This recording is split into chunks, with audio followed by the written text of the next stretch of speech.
The morning anchor on the Financial Network read the latest Adam housing report.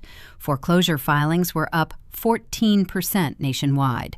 The graphic on the screen highlighted our home state of Nevada, noting that 1 in every 2,386 housing units had a foreclosure filing. The anchor warned that buyers who purchased homes at peak prices were now struggling to make payments as the housing market entered a new phase. I lowered the volume on the kitchen television and took a slow sip of my black coffee. The anchor was analyzing macroeconomic trends, but I was watching the microeconomics play out on my high-definition security monitor. The rented box truck hit the brakes 3 inches from my custom iron gate. Desert dust plumed over the hood, settling thick on the windshield. Behind the glass, my father Richard sat in the passenger seat. His face was flushed red. His mouth hung open in a scream the thick cab windows muted. Trent, my brother-in-law, gripped the steering wheel like a man bracing for an impact that had already happened. Jessica, my older sister, sat crammed in the middle, holding a flattened cardboard moving box across her chest. They had come to take my house. They drove all the way to this gated Henderson community thinking they could force their way into establishing residency. They assumed blood ties gave them a master key to my assets. My father pointed a shaking finger at the intercom box, shouting orders I could not hear, but could easily read on his lips. "Open the gate. Let us in." He actually believed he could commandeer my private property to save his golden child from the consequences of her own financial ruin. What none of them understood was that I had been preparing for this exact Tuesday morning for 10 years. I did not reach for the gate release button. I did not pick up the phone to call them. I just watched the sunlight glint off the pristine steel bars separating their chaos from my sanctuary. Welcome back to Pan of Vengeance, where loud entitlement meets quiet justice, and the truth always keeps the receipts.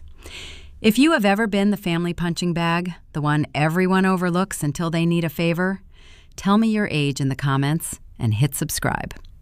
6 months earlier, the idea of them needing my roof would have been the punchline to my father's favorite joke. We were sitting in a dimly lit, overpriced steakhouse off the Vegas Strip. It was the kind of place that lowers the lighting to hide the carpet wear and charges $70 for a bone-in ribeye. My father held his second martini aloft, the olive skewer catching the candlelight.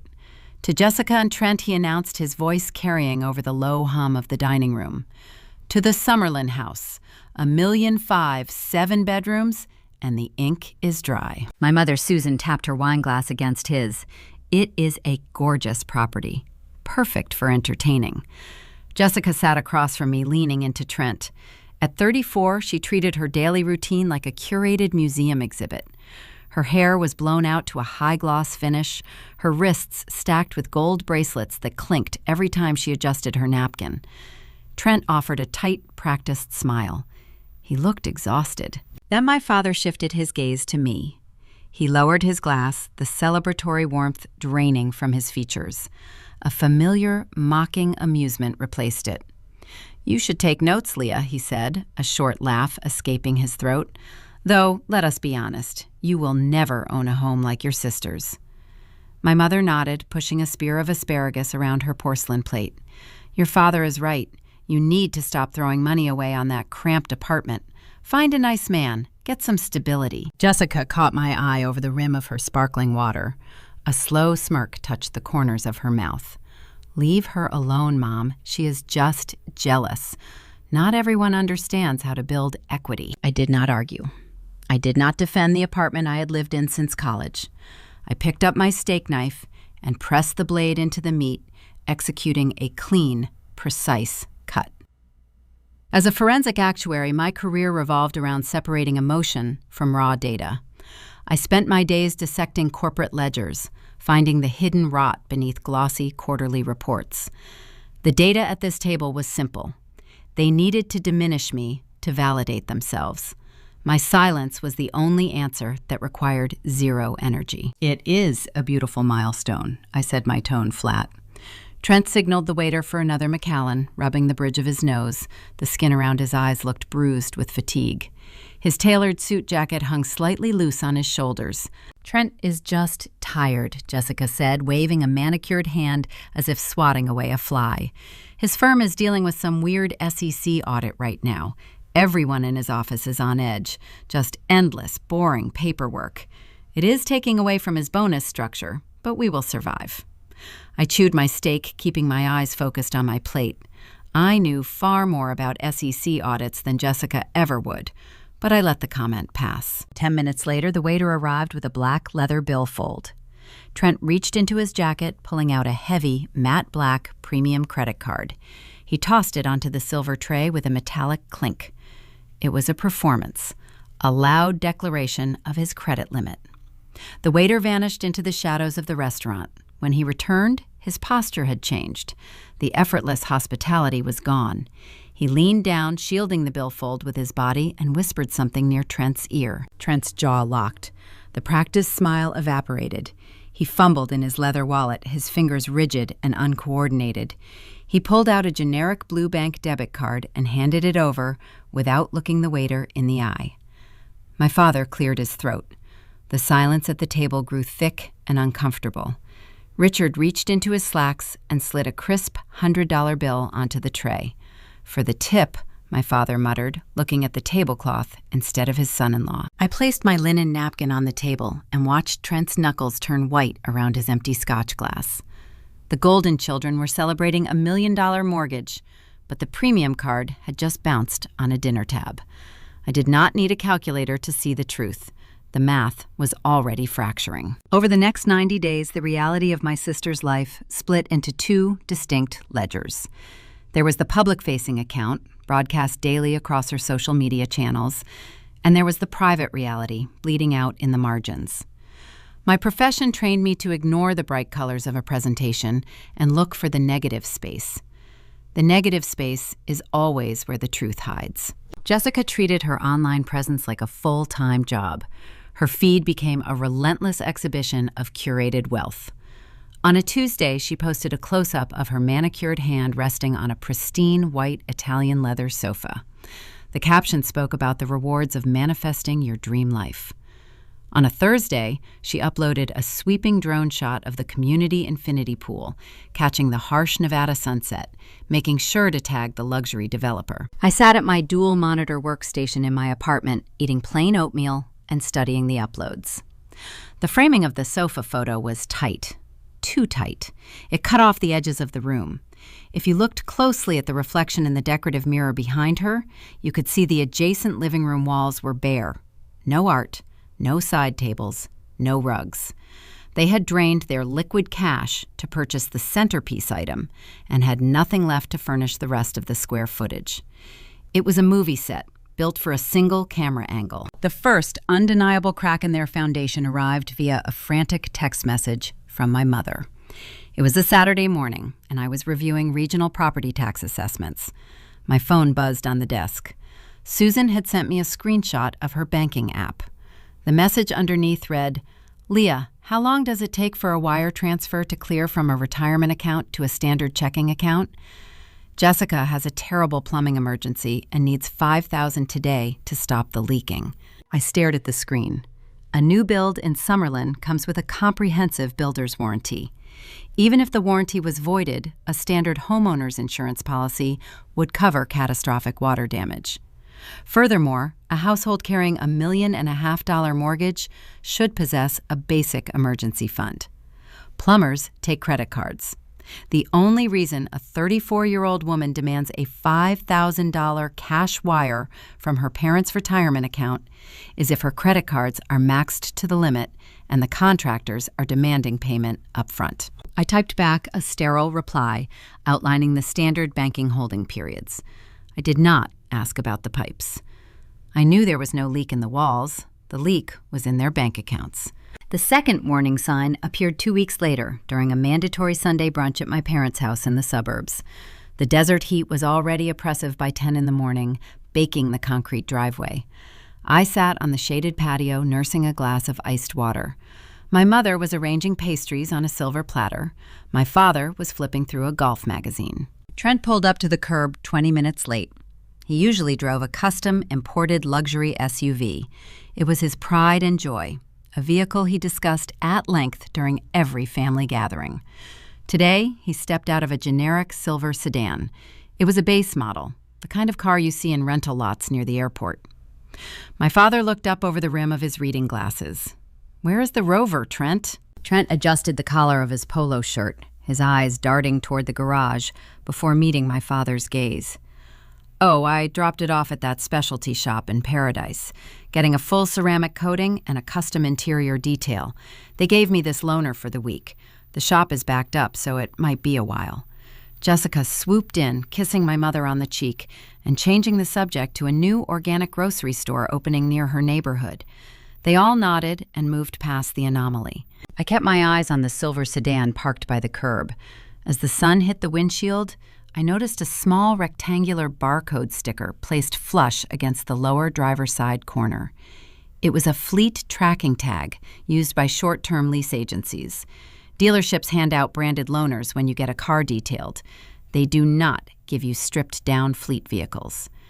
Trent had not dropped his luxury SUV off for a ceramic coating.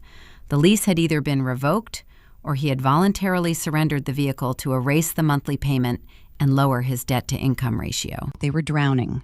They were treading water in a rapidly shrinking pool of borrowed money, but they refused to stop smiling for the camera. I watched Jessica eat a croissant, laughing loudly at a joke my father made. She looked invincible. I sat silently, running the daily numbers in my head. My stoicism in the face of their theater was not a recent development. It was a survival mechanism forged over a decade ago. When I was 18 years old, I sat at a similar patio table, holding acceptance letters from 3 out-of-state universities. My parents sat across from me with grave expressions. My father cleared his throat and told me the college fund they had promised me was gone.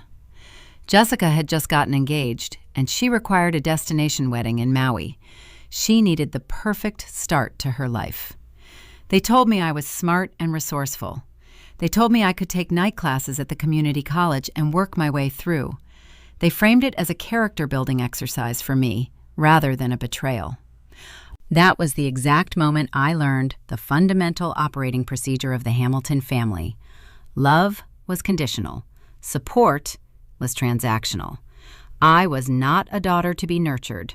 I was a supporting character, expected to sacrifice my lines so the lead actress could shine. I did not cry that day. I folded my acceptance letters, put them in a drawer, and started calculating my own route. The external mockery from my family no longer stung. It simply provided the background noise while I managed my own internal calculations. I was not just sitting in my cramped apartment watching my sister sink into financial ruin. I was actively managing an invisible empire. Every evening after finishing my corporate actuarial work, I opened a secured, encrypted browser window. I reviewed the holdings of a private LLC registered in Delaware under a generic corporate moniker. I checked the routing numbers, the property tax schedules, the contractor invoices. I was directing capital with surgical precision, funneling resources into a project that none of them knew existed. I was building a fortress while they were busy decorating a house of cards. The contrast between our lives came into sharp focus late on a Tuesday evening. I was reviewing a quarterly summary when my phone rang. The caller ID showed my mother's name. I answered on the second ring. "Hello, Susan." "Leah, honey." Her voice carried a high, strained pitch. "I am so glad you answered. I have been looking at travel packages all afternoon." I leaned back in my desk chair, letting the silence prompt her to continue. "Your father and I want to do a big family trip to Cabo next month," she said, the words tumbling out in a rush. "A long weekend to celebrate the new house. Jessica is so stressed out right now. You would not believe how much the Summerlin Homeowners Association just raised their monthly dues. It is criminal what they are charging her for gate maintenance and landscaping. She needs a break. She really needs to unwind." I kept my voice neutral. Cabo is nice this time of year. "Exactly," Susan chirped. "So here is the plan. We are renting a large private villa by the ocean. Since your father and I are covering the flights, we need you to handle your portion of the villa rental. And since you do not have a mortgage or any real expenses right now, we were hoping you could chip in a little extra to cover Jessica and Trent's share of the lodging, just as a nice housewarming gift from a supportive sister. She laid the trap with practiced ease. The expectation was that I would fold out of guilt, out of a desire to be included in the family narrative. I looked at my computer screen. The glowing numbers of my LLC account reflected a balance that would make my father choke on his martini. "I cannot contribute to the villa, Susan," I said, keeping my tone even and polite. Her bright tone vanished, replaced by an icy edge. "Leah, you live in a shoebox. You drive a 5-year-old sedan. You have no children. What exactly are you spending your paycheck on? Do not be selfish. Your sister needs this." "I understand she is under pressure," I replied, "but my liquid cash is tied up in other investments right now. I cannot liquidate them for a vacation." "Investments?" she scoffed. "You mean a savings account earning 2%? You need to start thinking about this family, Leah. You cannot hoard your pennies while your sister struggles with real adult expenses." "I am not hoarding pennies," I said gently. "I am simply unavailable for the trip. Have a good evening, Susan." I ended the call before she could launch into another guilt trip. I set the phone face down on the desk and returned to my encrypted browser. My mother assumed my life was small and stagnant. She assumed my refusal was born of petty jealousy and financial anxiety. As I authorized a $50,000 wire transfer to a custom stonemason in Henderson, I allowed myself a rare, quiet smile. The audience looking at the stage had no idea what was being built behind the curtain. The morning after I declined my mother's vacation demand, I drove 30 minutes southeast into the foothills of Henderson. The landscape shifted from the crowded stucco developments of the valley into sprawling private lots carved into the desert rock. I turned down a private access road and pulled my 5-year-old sedan up to a set of heavy wrought iron gates. I punched a 6-digit code into the keypad. The steel parted in silence. My sister purchased a heavily mortgaged cookie-cutter McMansion built on a 0 lot line where you could hear the neighbors turn on their faucets. I had acquired a mid-century modern estate set on 3 acres of elevated topography. I bought it as a distressed foreclosure, paying $2.8 million in untraceable cash through a blind Delaware corporation. I parked on the circular driveway and unlocked the custom pivot door. The interior air carried the sharp, clean scent of fresh drywall mud and the deep, earthy aroma of raw walnut. For the past year, I had spent my weekends here, acting as the sole project manager. I walked into the sunken living room, running my palm along the original floating cabinetry. I had spent countless hours hand-sanding the vintage wood, feeling the decades of lacquer peel away to reveal the flawless grain underneath. There was an unparalleled satisfaction in stripping away the artificial gloss to find the solid foundation beneath. People often wonder how a 31-year-old forensic actuary generates that kind of liquid capital. My family assumed my salary peaked at a modest bureaucratic tier. They never bothered to inquire about the specific nature of my audits. 3 years prior, my firm contracted me to examine the logistics network of a multinational freight conglomerate. The executives presented immaculate quarterly reports featuring record-breaking margins. The board of directors threw lavish parties celebrating their own genius. But I do not read the celebratory press releases. I read the utility bills for their supposed overflow warehouses. I cross-referenced the square footage with the industrial electricity usage. The math broke. They were claiming to store millions of dollars in inventory in facilities that did not draw enough power to run a single commercial heating and cooling unit. They were booking ghost inventory to inflate their stock price. I spent 6 months quietly gathering the internal routing numbers, the forged shipping manifests, and the executive email chains. I did not confront the chief executive officer. I did not demand a promotion. I packaged the entire data set into a secure, encrypted file and submitted it directly to the Securities and Exchange Commission under the Federal Whistleblower Protection Program. When the federal indictments came down, the executives went to prison and the stock collapsed. The government recovered nearly $1 billion in fraudulent market capitalization. Federal law dictates that a whistleblower receives between 10 and 30% of the recovered sanctions. My bounty was wired into my holding accounts on a random Tuesday. I did not buy a sports car. I did not post a photo holding a champagne flute. I funneled the capital through 3 layers of corporate shielding, bought this estate, and kept driving my old sedan. The experience hardwired a permanent truth into my brain. The people screaming the loudest about their success are almost always hiding a catastrophic deficit. The quiet ones, who control the paper trail, control the universe. I walked into the chef's kitchen and opened my laptop on the quartzite island. It was the first of the month, which meant it was time to process the operational expenses for the property. I logged into the Neighborhood Association portal to clear my quarterly dues. Living in this specific enclave required strict adherence to a rigid set of covenants.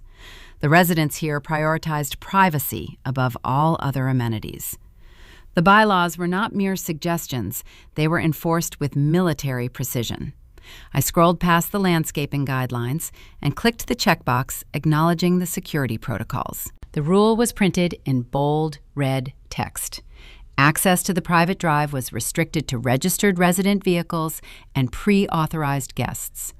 Any unannounced commercial transport, including moving vans or delivery trucks, attempting to idle at the security perimeter would trigger an immediate automated dispatch. The gate guards did not negotiate. They did not call the homeowner to verify a surprise visit. If a heavy-duty vehicle blocked the entrance without a 48-hour prior clearance, the system automatically summoned the Henderson Police Department to clear the trespassers. I paid the invoice and closed the portal. The strictness appealed to my sense of order. It was a digital moat protecting my physical sanctuary.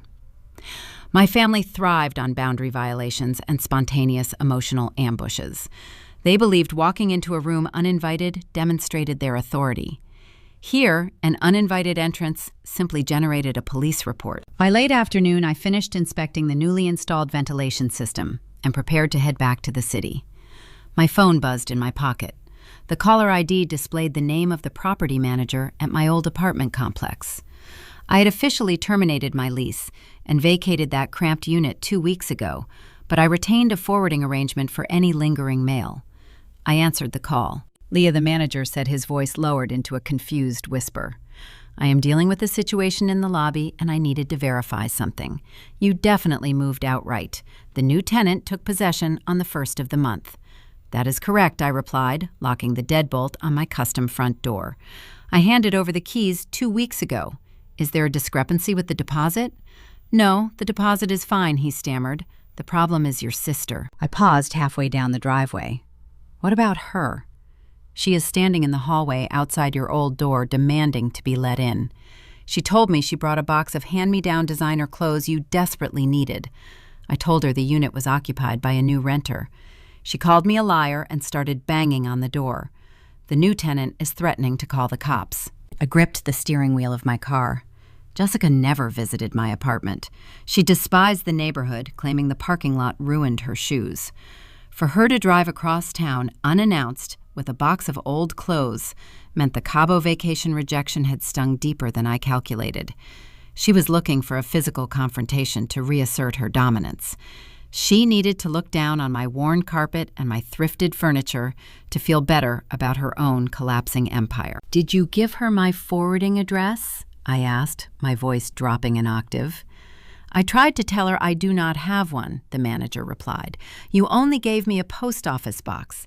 But she is furious, Leah. She is screaming in the hall, saying you are hiding something and that she is going to track you down. Tell the new tenant to call the police if she does not leave, I instructed, and thank you for the update. I disconnected the call and stared out through my windshield at the sweeping desert valley. The safety of my distance had just evaporated. Jessica thought she was showing up to humiliate her poor sibling, but instead she found a brick wall. I was no longer an accessible target living in a shoebox. I was a ghost. I had vanished from their map without leaving a forwarding address. Panic makes entitled people dangerous. Jessica was drowning in debt, and now she had lost her favorite punching bag. She would not accept my disappearance. I put the car in gear and drove toward the iron gates, knowing the pebble-sized conflicts were over. The hunt had officially begun. It took exactly 12 days for Trent to lose his office access card. The news trickled down through my mother via a group text message, framed as a voluntary sabbatical. She claimed Trent was taking a well-deserved hiatus to explore entrepreneurial ventures after his firm restructured. I read the text while reviewing a fresh batch of tax forms in my quiet kitchen. I knew it was not a sabbatical. It was a severance package wrapped in a non-disclosure agreement. The regulatory audit Jessica had complained about at the steakhouse had concluded.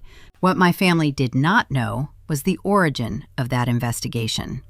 The federal regulators lacked the internal manpower to untangle the labyrinth of offshore accounts Trent and his department utilized. They contracted a boutique forensic accounting agency to map the cash flow and identify the discrepancies. The agency they hired was a subsidiary of my Delaware corporation. I did not target my brother-in-law. I simply accepted a federal contract and followed the numbers. Trent was a mid-level manager who signed off on inflated equity valuations to secure his quarterly bonuses. He approved phantom assets to make the balance sheets look robust. When my final report landed on the lead investigator's desk, the firm had no choice but to purge the rot.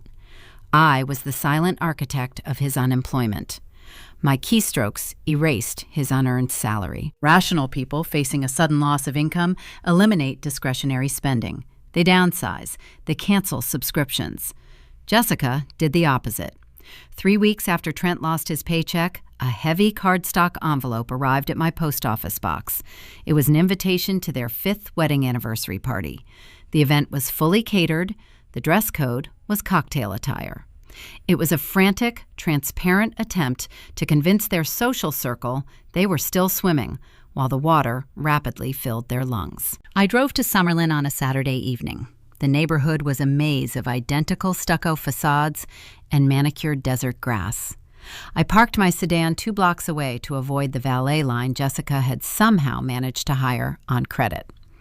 Walking up the driveway, I heard the thumping bass of a live jazz trio echoing from the backyard. The custom front door was propped open, revealing a foyer packed with people drinking champagne from rented crystal flutes. An elaborate ice sculpture sat melting in the dry Nevada heat near the entrance. It was a monument to financial hemorrhage. I navigated through the crowd holding a simple glass of sparkling water. My parents held court near the kitchen island. Richard wore a crisp linen suit, loudly explaining Trent's fictional sabbatical to a neighbor. He boasted about Trent receiving multiple executive offers and turning down lucrative contracts because he wanted to focus on family values. Susan nodded emphatically, holding a plate of imported cheese. I looked past them and spotted Trent standing by the sliding glass doors. His posture was hollow. He gripped his glass with white knuckles, his eyes darting around the room like a trapped animal. The premium credit card was gone, and the reality of his severance was wearing thin. He looked at the catering staff and the jazz band, not with pride, but with the silent terror of a man calculating invoices he could never pay. I stepped into the catering kitchen to discard my napkin. The swinging door pushed open behind me. Jessica marched in her heels, clicking sharply against the tile floor. She wore a silk gown that likely cost a month of utility bills. Her smile was tight, her eyes carrying the manic energy of a cornered predator. She needed a target to discharge her mounting anxiety. I was her designated punching bag. "You actually showed up," she said, crossing her arms over her chest. "I am surprised you could afford a dress that does not look like a uniform. Did you buy that off a clearance rack?" I turned to face her. "It is good to see you, Jessica. Happy anniversary." She ignored the greeting, stepping closer. "It is a beautiful party, right?" Trent wanted to spare no expense. "It takes a certain mindset to curate a life like this, Leah. I know you struggle to understand that. You always preferred living in the shadows. How is the shoebox apartment treating you? I heard the landlord finally kicked you out." I maintained steady eye contact. "I chose not to renew the lease." She scoffed, leaning against the stainless steel refrigerator. "So where are you sleeping? Did you rent a basement in a worse neighborhood? You cannot hide from us forever. Mom is worried sick you are going to ask for a handout. You know Trent and I cannot support you right now. We have our own investments to manage." As she delivered her monologue, her gaze drifted downward. She intended to scrutinize my entire outfit to find another flaw, but her eyes snagged on my footwear. I wore a pair of handmade Italian leather loafers. They bore no visible logos, but anyone fluent in luxury fashion could identify the craftsmanship. The stitching was immaculate. The leather dyed a rare, deep cordovan. They retailed for more than her current monthly mortgage payment. Jessica blinked, her brow furrowed as her brain tried to reconcile the cheap dress insult with the undeniable wealth sitting on my feet. The math fractured in her mind. "Where did you get those?" she asked, her voice losing its venomous edge, replaced by genuine confusion. "Those are custom. I bought them," I answered, keeping my tone flat. "With what money?" she demanded, pushing off the refrigerator. "You work a desk job. You drive a rusted sedan. Who are you staying with, Leah? Are you dating someone rich?" "I am relocating," I said, offering a vague, sterile truth. "Closer to work. I appreciate the concern, but I manage my own finances." The swinging door opened again. A caterer carried a tray of empty glasses into the room, breaking the tension. I used the interruption to step past my sister. Her eyes tracked my shoes as I walked away. I exited the front door, leaving the jazz music and the fabricated wealth behind me in the desert night. I drove back to the Henderson Hills in silence. The contrast between my quiet, secure estate and their noisy, collapsing mansion felt starker than ever. I changed into cashmere loungewear and sat in my home office reviewing the week's market fluctuations. The digital clock on my desk read 11:45. My phone vibrated against the solid walnut desk. The screen illuminated the dark room. The caller identification displayed my father's name. Richard never called me after 9 o'clock. He reserved late-night calls for emergencies involving his favored child. He only dialed my number when he needed something fixed. I picked up the device and pressed accept. "Hello, Richard," I said. "Leah," his voice crackled through the speaker. It was not the booming, authoritative tone he used at the steakhouse. It was not the proud, bragging voice from the party. The arrogance was stripped away. He sounded fragile. He sounded like a man who had just looked at a ledger and realized he was bankrupt. "I need to see you," he said, his breath catching slightly. "Tomorrow morning, just you and me." "What is the issue?" I asked, staring at the glow of my monitors. The facade broke. "The Golden children are out of money, Leah. The bank is calling the loans. We need to have a very serious conversation about family." The diner I chose for our meeting sat off the Boulder Highway. The location spoke volumes before a single word was exchanged. We were far from the dim lighting and imported steaks of the Strip. This establishment smelled of stale frying oil and industrial floor cleaner. The vinyl booths were cracked patched with silver duct tape. Neon beer signs buzzed against the window panes, casting a sickly hum over the dining room. My parents sat in a corner booth. They did not order food. 2 white ceramic mugs of black coffee rested on the scratched Formica table.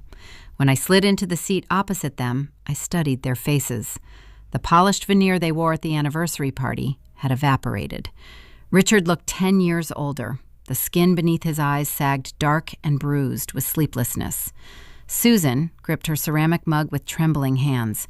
Her usually immaculate hair lay flat against her temples. They looked like gamblers staring at a roulette wheel after the ball landed on the wrong color. Richard did not offer small talk. He did not ask about my week. He reached into his leather briefcase and pulled out a thick manila folder, placing it squarely between us. "Trent and Jessica are in trouble," he began, his voice lacking its usual booming resonance. "The bank initiated foreclosure proceedings on the Summerlin property yesterday.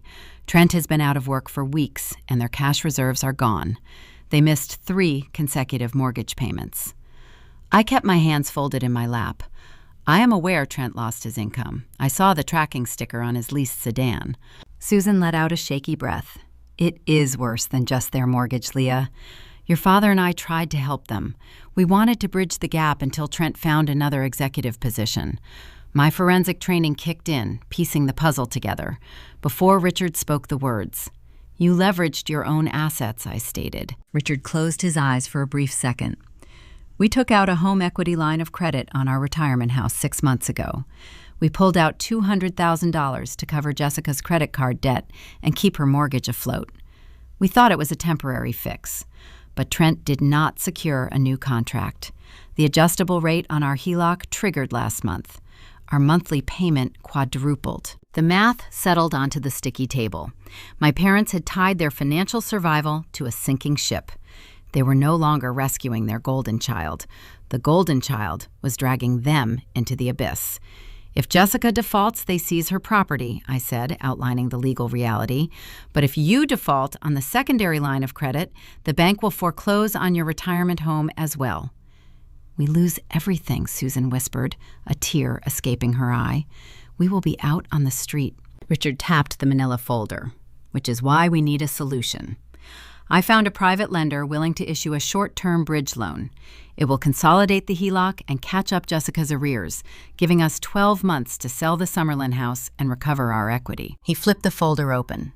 The document inside bore the letterhead of a hard money lender. These were not traditional banks. They were predatory institutions that dealt in high-risk capital. I scanned the first page, noting the terms. The interest rate was astronomical. The default penalties were severe enough to bankrupt 3 generations. There is a catch, Richard said, his tone shifting, adopting a pleading cadence I had never heard him use. Because my debt-to-income ratio is currently upside down, the lender requires a co-signer, someone with a pristine financial history, 0 defaults, perfect credit score. We ran a background check, Leah. Your record is spotless. You have no debt. We just need your signature on this line. He slid a silver pen across the table. It rolled and clinked against my coffee mug. They were asking me to tether my immaculate financial identity to a radioactive debt bomb. They wanted me to step in front of the train to save the people who tied me to the tracks. The diner noise faded into a static hum. The smell of frying oil vanished. The audio in my mind shifted, transporting me 13 years into the past. I was 18 years old, standing on a cracked sidewalk outside a local bank branch. The desert wind whipped my hair across my face. I held a rigid plastic debit card in my right hand. It was the card linked to the Uniform Transfers to Minors Act account my grandmother established for my college tuition. I inserted the plastic into the machine. I pressed the buttons to check my balance, anticipating the $40,000 that would secure my university enrollment. The machine whirred. The thermal printer spat out a small, rectangular receipt. I stared at the black ink. Available balance, $0.00. I dialed my father from a payphone near the curb. My hands shook so hard the receiver rattled against my ear. When Richard answered, I asked him where the funds went. His voice echoed through the earpiece, cool and unbothered. Your sister needed the wedding, Leah. She found the perfect venue in Maui. The deposits were non-refundable. We had to move the capital. But that was for my education, I pleaded, the tears burning my vision. Grandma left that for my tuition. Be a team player, Leah, he scolded, his tone hardening into steel. Your sister needs this milestone. You are smart. You can take out student loans. Stop being selfish and look at the bigger picture. The line clicked dead. The dial tone buzzed in my ear, a continuous flat line, marking the death of my childhood trust. The diner snapped back into focus. The silver pen rested inches from my fingers. Richard and Susan stared at me, their eyes wide with desperate expectation. They believed the ingrained family dynamic would force my compliance. They believed I was still the obedient, overlooked daughter, desperate for their approval. I looked at the staggering interest rate printed on the contract. I looked at the father who stole my future to fund a party. I looked at the mother who watched him do it. No. The single word hung in the air, sharper than a glass shard. Richard recoiled as if struck. Excuse me, I will not sign this document, I said, my voice steady and hollow. I will not underwrite your financial negligence. Susan gasped, her hand flying to her chest. Leah, how can you say that? We are your family. We are going to lose our home. You gambled your home To protect Jessica's ego, I replied, sliding the contract back toward Richard. That was your calculation. I am not the insurance policy for your bad bets. Richard slammed his palm flat against the Formica. The coffee mugs rattled. You ungrateful little brat, he hissed, the desperation twisting into sudden venom. I housed you. I fed you. You are doing this out of pure spite. You are punishing your sister because you are bitter you never achieved what she did. You are a disappointment, Susan added, her voice trembling with rage. A cold, calculating disappointment. I do not even know who you are anymore. I did not flinch. I did not raise my voice to match theirs. The data was collected and the audit was closed. There was nothing left to discuss. I reached into my purse and pulled out a crisp $20 bill. I placed it on the table to cover their coffees. Good luck with the lender, I said. I slid out of the vinyl booth and walked toward the exit. I did not look back. I stepped into the blinding Nevada sunlight, the heat wrapping around my shoulders like a protective shield. I officially severed the invisible strings they used to control me. I unlocked my sedan and slipped behind the wheel. As I pressed the ignition button, my cell phone buzzed in the center console. The screen illuminated, displaying a new text message from Jessica. I read the words glowing against the digital glass. Mom and Dad just called me, in tears. You are a monster. You think you can just walk away and hide in your pathetic little rental? I am going to find out exactly where you live, Leah. I am going to find you, and I am going to make you pay for doing this to our parents. I locked my phone and shifted the car into drive. The first boulder had dropped crashing through their fragile floorboards. They were looking for an easy target. They were going to search for a victim in a shoebox apartment. They had no idea they were declaring war on a fortress. The digital tripwire triggered at 7:14 on a Thursday evening. I was sitting in my home office analyzing a municipal bond portfolio when a silent notification flashed across my secondary monitor. As a forensic actuary, my approach to personal cybersecurity mirrored my professional protocols. I maintained strict firewalls, compartmentalized data, and layered encryption. However, I intentionally left one specific vulnerability unpatched. I never removed my personal cellular number from the legacy family data plan my father established a decade ago. I paid my portion of the bill directly to the carrier every month, but the account infrastructure remained shared. Retaining that connection provided a continuous stream of tactical intelligence. I could monitor the localized network traffic, viewing whenever a linked device attempted to access the overarching cloud storage drive. The glowing text on my screen indicated a device registered to Jessica was currently pinging the shared directory. She was hunting. The venomous text message she sent after my departure from the diner was not an empty threat. Her husband lacked an income. Her primary residence faced foreclosure. Her parents had cannibalized their own retirement to float her sinking lifestyle. Her fragile ego required a scapegoat. She needed to look down on someone to survive the vertical drop of her own failure. I watched the server logs update in real time.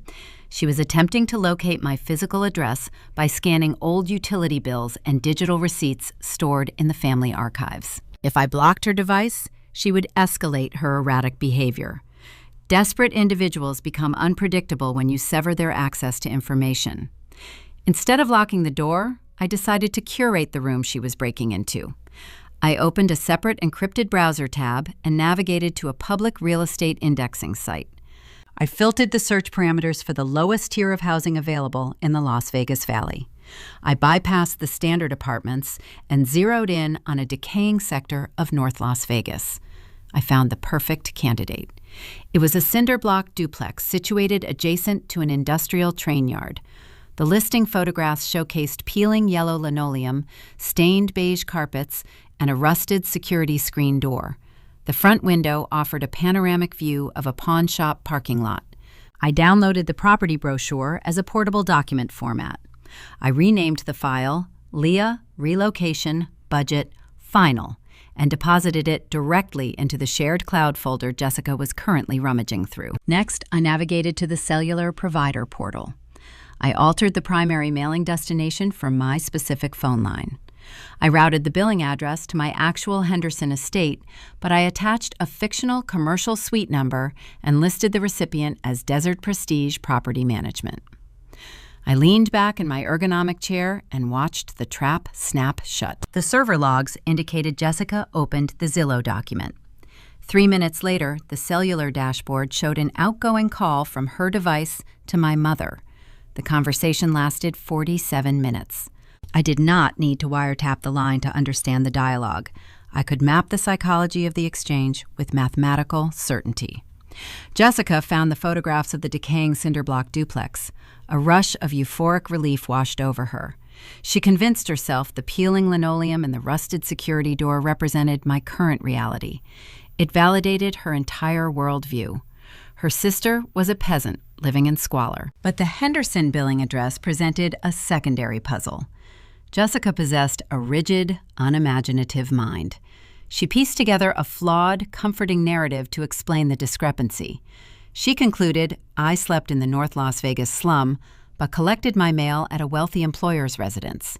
She assumed I scrubbed toilets or managed landscaping for a rich family in the Henderson Hills to make ends meet. She believed I was a domestic servant, trying to project a facade of independence. The following morning, the Nevada sun crested the mountains, painting my private valley in vibrant shades of copper and gold. I ignored the digital noise of my family and focused on my physical environment. An elite architectural appraiser was scheduled to arrive the next day. I needed a verified valuation of my estate to update my comprehensive insurance policy. The appraiser required unimpeded access to the structural elements, the custom fixtures, and the premium materials. I walked through the expansive corridors of my home, ensuring every detail reflected pristine order. I wiped down the imported quartzite countertops in the chef's kitchen until the stone mirrored the recessed lighting above. I adjusted the motorized sheer shades, allowing natural light to warm the terrazzo floors. The environment smelled of fresh citrus and polished walnut. It was a sanctuary built on liquid capital and relentless discipline. There were no frantic phone calls from collection agencies here. There was only silence and flawless architecture. At precisely 2:15 in the afternoon, a soft chime echoed from the wall-mounted security panel in the foyer. I walked over and pressed the audio receiver. The screen displayed the feed from the primary iron gate located at the base of my driveway. Ms. Hamilton, the voice of Marcus, the contracted perimeter guard, filtered through the speaker. I apologize for the interruption. We have an unauthorized vehicle attempting to gain entry. I looked at the high-definition video feed. A generic silver sedan idled on the hot asphalt. It was the same short-term lease vehicle Trent drove to Sunday brunch. Jessica sat in the driver's seat, wearing oversized designer sunglasses. Her posture radiated impatient entitlement. Did the driver state her business? I asked, keeping my voice even. Marcus cleared his throat. Yes, ma'am. She claims she is here to pick up the housekeeper. She stated the housekeeper's name is Leah. She does not have a scheduled clearance code, and she is becoming uncooperative. I was about to dispatch the local authorities per the community protocol. Jessica could not resist the urge to gloat. She drove all the way to an exclusive zip code, assuming she would catch me in a humiliating uniform, carrying cleaning supplies out the back door of a stranger's mansion. She wanted to roll down her window and offer a sneering remark about my poverty. She wanted to weaponize my fabricated misery to shield herself from her own impending bankruptcy. Stand down, Marcus, I instructed my thumb, hovering over the gate release toggle. Ma'am, are you certain? The guard asked, his tone reflecting genuine surprise. Our standing orders dictate strict denial for unannounced arrivals. She is a relative, I replied. I will handle the intrusion internally, log her license plate for the temporary registry, and grant her access. Do not provide her with any directional assistance. Let her drive up to the main entrance. Understood, Ms. Hamilton. Opening the gates now. The audio feed clicked off. I watched the heavy steel barriers part on the monitor. The silver sedan surged forward, its tires crunching against the crushed gravel of my private access road. I stepped away from the security panel and walked toward the center of my sunken living room. I smoothed the fabric of my cashmere lounge trousers and adjusted the cuffs of my silk blouse. I walked over to the built-in espresso machine and prepared a cup of artisan tea.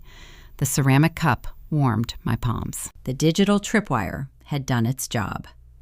The red herring had lured the predator directly into the snare. Jessica was currently navigating the sweeping curves of my driveway, expecting to find a service entrance. She expected to find an exhausted sibling hauling trash bags. Instead, she was about to walk into a cathedral of wealth she could not even begin to comprehend. She was about to discover the housekeeper owned the entire mountain. The engine noise grew louder outside my custom pivot door. I took a slow sip of my tea, waiting for the doorbell to ring. The heavy tires of the silver sedan crunched to a halt on the crushed gravel of my circular driveway. Through the sheer motorized shades, I tracked my sister stepping out of the vehicle. The afternoon Nevada sun beat down on the asphalt, but Jessica wore a tailored blazer and a heavy designer handbag slung over her forearm. She marched toward my custom pivot door, her heels striking the stone path with a sharp, erratic cadence. Her posture practically vibrated with anticipated triumph. She had spent the entire drive rehearsing her lines, ready to ambush the disgraced sibling she believed scrubbed toilets for a living. A melodic chime echoed from the foyer speakers. I set my teacup on the quartzite island and walked toward the entrance. I smoothed the soft fabric of my beige cashmere lounge set. I pulled the steel handle. The door glided open on its central hinge, revealing the expansive desert horizon behind my sister. Jessica stood on the welcome mat, her chin tilted upward, her mouth opened to deliver the rehearsed insult, but the words died in her throat. Her eyes darted from my cashmere clothing to the soaring 20-foot vaulted ceilings behind me. She blinked rapidly, her brain struggling to process the visual data. She expected a cramped service entrance smelling of bleach. Instead, she faced a grand foyer lined with imported terrazzo tile and natural walnut floating beams. She recovered her composure by relying on her oldest defense mechanism. She manufactured hostility. "You really thought you could hide from us," she snapped, pushing past me into the foyer without waiting for an invitation. "You sent that fake address to the family account, but I am not stupid, Leah. I tracked the billing zip code. It must kill you to polish floors in a place like this while Trent and I live in Summerlin. You are just jealous, right? You have always been jealous of my equity." She parroted the exact phrasing she used at the steakhouse 6 months ago. It was a fascinating psychological display. She stood inside a $2.8 million architectural masterpiece, yet her mind clung desperately to the fiction that she held the superior hand. I closed the heavy front door, sealing out the desert heat. The central climate control wrapped the room in a cool, silent embrace. "I am not hiding, Jessica," I said, my voice low and measured. "Welcome to Henderson." She gripped her designer handbag tighter, pacing into the sunken living room. Her heels clicked against the polished stone, echoing through the open floor plan. She stared at the floor-to-ceiling glass walls. The panoramic view framed the entire Las Vegas Valley, the Strip shimmering like a mirage in the distance. The sheer scale of the property defied her constructed narrative, but she refused to surrender her delusion. "I have to admit, whoever you work for has decent taste," she said, running a manicured finger along the back of my custom Italian sofa. "Though the minimalism is a bit sterile for my liking. It lacks warmth. Where are the owners anyway? Do they know you have family dropping by during your shift?" "They are well aware of my schedule," I replied, walking past her toward the chef's kitchen. I picked up my artisan tea, holding the warm ceramic mug in both hands. "Would you like a glass of water? The drive from your neighborhood is quite long." "Do not play hostess with me," she sneered, following me into the kitchen. She stopped at the edge of the sprawling quartzite island, resting her hand on the smooth, cool stone. "You are embarrassing yourself, Leah, acting like you belong here. You better not spill that tea anywhere near these counters. I bet the owner would fire you on the spot." I took a slow sip of the chamomile blend. The liquid warmed my throat. I let the silence stretch, allowing her insult to hang suspended in the pristine air. "You seem very concerned about my employment status," I noted. "I am concerned about your sanity," she countered, her voice rising an octave. Mom and Dad are losing their minds over you. You refused to help your own flesh and blood when we needed a simple signature. You acted like you were better than us in that diner. And for what? To protect your minimum wage cleaning job? You abandoned your family to play maid for a rich stranger. She leaned over the island, her chest heaving slightly. As she leaned forward, her gaze drifted downward. She noticed the thick stack of premium parchment paper resting near the center of the quartzite slab. These were the documents I prepared for the architectural appraiser scheduled for the following day. The top sheet served as the official deed profile required for the insurance valuation. It was printed in crisp black ink, bearing the embossed seal of Clark County. Jessica frowned. Her eyes scanned the bold text at the top of the page. She read the property address. She read the parcel identification number. Then her eyes locked onto the line designating the registered property owner. The name printed on the document was not a corporate conglomerate. It was not an anonymous trust. It read, Leah Hamilton. The air in the kitchen stopped moving. I watched the cognitive dissonance detonate inside her mind. The impact hit her like a physical blow. Her shoulders dropped. The color drained from her face, leaving her skin a sickly pale hue. Her jaw slackened. The carefully curated persona of the affluent older sister shattered into unrecognizable fragments on the terrazzo floor. She looked up from the document, her eyes wide and unfocused. She stared at my cashmere clothing. She stared at the bespoke leather loafers on my feet. She looked at the artisan tea in my hand. The puzzle pieces rearranged themselves, forming a picture she had spent her entire adult life trying to avoid. I was not the help. I was the architect of my own empire.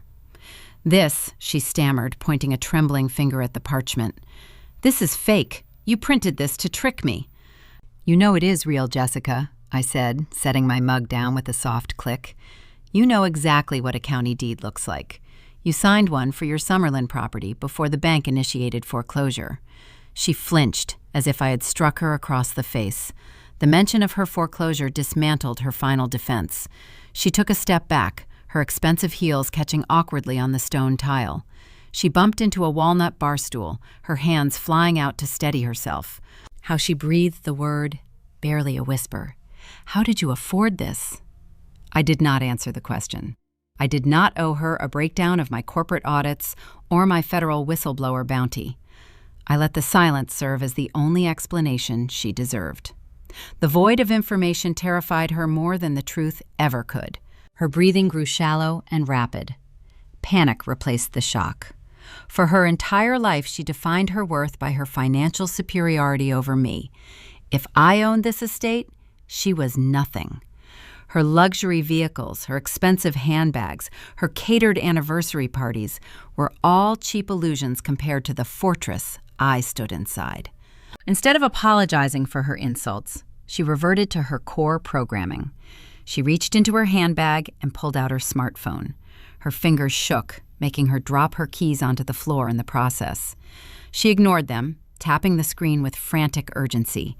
She pressed the phone to her ear, her eyes darting wildly around my kitchen, as if the walls were closing in on her. "Pick up," she muttered, tapping her foot.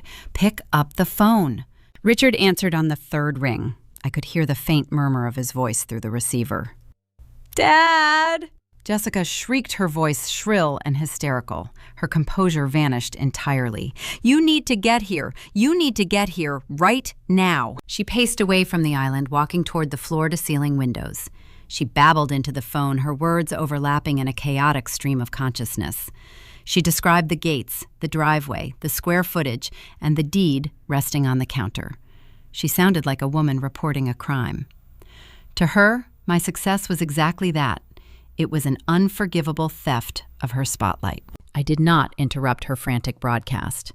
I did not try to calm her down or explain my choices. I stood in my immaculate kitchen bathed in the afternoon sunlight. I picked up my ceramic mug and took another slow sip of the artisan tea. The digital trap had worked perfectly. The red herring lured the scout into the perimeter. Now the scout was summoning the rest of the invading force. My father and mother were sitting in their mortgaged retirement home, realizing their scapegoat was a millionaire. The collision was no longer a theoretical probability. It was an imminent reality. They were coming for my sanctuary. The second phase of the audit was about to begin. 47 minutes passed between Jessica ending her frantic phone call and the arrival of my parents. During that window, my sister paced the length of my living room like a caged animal. She refused to sit on the Italian sofa she had previously insulted. She refused my offer of water. She simply walked back and forth, her heels striking the terrazzo tile, her eyes darting across the vaulted ceilings. She was performing a real-time inventory of my assets, trying to calculate the exact dollar value of her own humiliation. I remained at the kitchen island, running a routine diagnostic on my investment portfolios. My heart rate stayed level. The anticipated storm was gathering, but my foundation was built on solid rock. The security panel chimed a second time. Marcus, the gate guard, reported a gray luxury sedan awaiting clearance. I authorized the entry. Richard and Susan parked behind Jessica's leased vehicle. Through the sheer shades, I watched them step onto the crushed gravel. They did not walk with the hurried, frantic pace of concerned parents responding to an emergency. They moved with a slow, deliberate caution. They stared at the sweeping roofline, the custom stone exterior, and the immaculate desert landscaping. They looked like explorers stumbling upon a lost city of gold. I pressed the release button for the pivot door. The heavy steel swung open, welcoming them into the climate-controlled foyer. My parents stepped over the threshold. They did not greet me. They did not ask if I was well. Susan dropped her designer purse onto a walnut console table, her mouth slightly ajar. Richard stood frozen in the entryway, his eyes scanning the structural beams, the expansive glass walls, and the panoramic view of the Las Vegas Strip. I watched their initial shock undergo a fascinating chemical reaction. In a healthy family, the discovery of a child's monumental success would trigger an outpouring of pride. There would be hugs, tears of joy, and endless congratulations. In the Hamilton family, success was not a personal achievement. It was a communal resource waiting to be harvested. The shock in their eyes curdled into a cold, calculating entitlement. Richard stepped further into the house. He did not look at me as a daughter. He looked at me the way a hostile corporate raider looks at a vulnerable target. He ran his hand along the quartzite countertop, inspecting the veining of the stone. He checked the hinges on the custom cabinetry. He acted like a property appraiser evaluating collateral. "How did you hide this from us?" he demanded, his voice dropping into a low interrogative register. His tone carried the heavy implication that my private wealth was a crime committed against the family trust. "I did not hide anything, Richard," I replied, closing my laptop. "You never asked. You assumed I was destitute because it fit the narrative you preferred." Susan walked past the kitchen, her gaze drifting down the wide hallway leading to the east wing of the estate. Jessica trailed behind her, whispering rapid, chaotic updates about the county deed she had seen on the counter. My mother ignored the whispering. She was already mentally measuring the square footage. She pushed open the solid core door to the primary guest suite. The room featured an ensuite bathroom, a walk-in closet, and private sliding glass doors leading to the rear terrace. It was larger than the master bedroom in the suburban home where I grew up. Susan stepped back into the hallway, her eyes gleaming with sudden, predatory relief. The crippling anxiety of her impending foreclosure seemed to evaporate, replaced by the thrill of a newly discovered lifeline. "This is perfect," she announced, clasping her hands together. "Jessica and Trent can stay here until they get back on their feet. The closet space is more than adequate for their wardrobe. We can move their essential furniture in by the weekend. Trent can use the quiet environment to focus on his job hunt." She spoke with the authority of a sovereign dictating terms to a vassal. She did not ask for permission. She did not formulate a request. She simply reallocated my private sanctuary to accommodate the golden child. The psychology driving her declaration was breathtaking in its audacity. To Susan, my house was not a reward for my hard work or a result of my meticulous planning. It was a fortuitous safety net woven specifically to catch my sister. Jessica straightened her posture, a triumphant glint returning to her eye. The terror of her morning dissolved into smug satisfaction. She looked at me, expecting me to bow my head and accept my designated role as the family caretaker. I rested my hands flat against the cool surface of the kitchen island.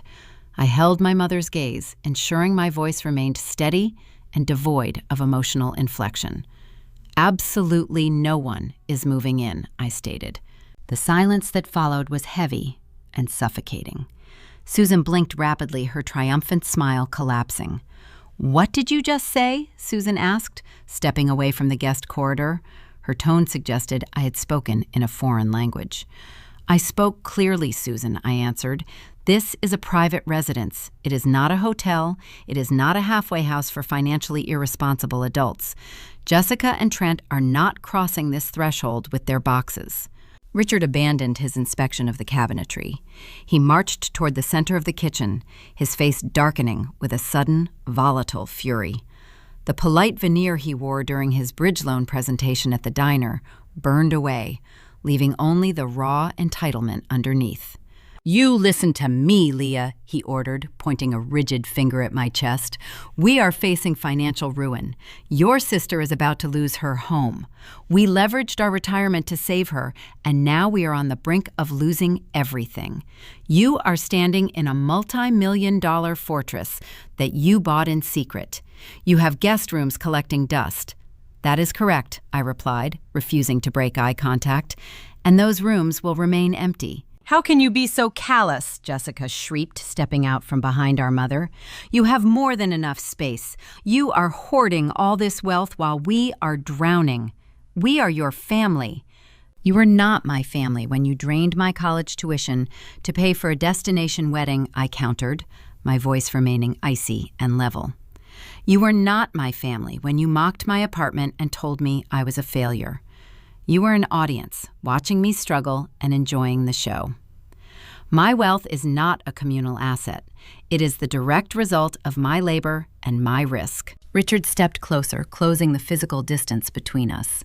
He tried to use his height and his deep voice to intimidate me, a tactic that worked flawlessly when I was a teenager. It had zero effect on the woman standing before him today. "You owe this family," he growled, his words dripping with venom. "We raised you. We put a roof over your head. We paid for your existence. Whatever money you stumbled into is built on the foundation we provided. You do not get to shut the door on us when we come to collect the debt." "I do not owe you a single cent, Richard," I said.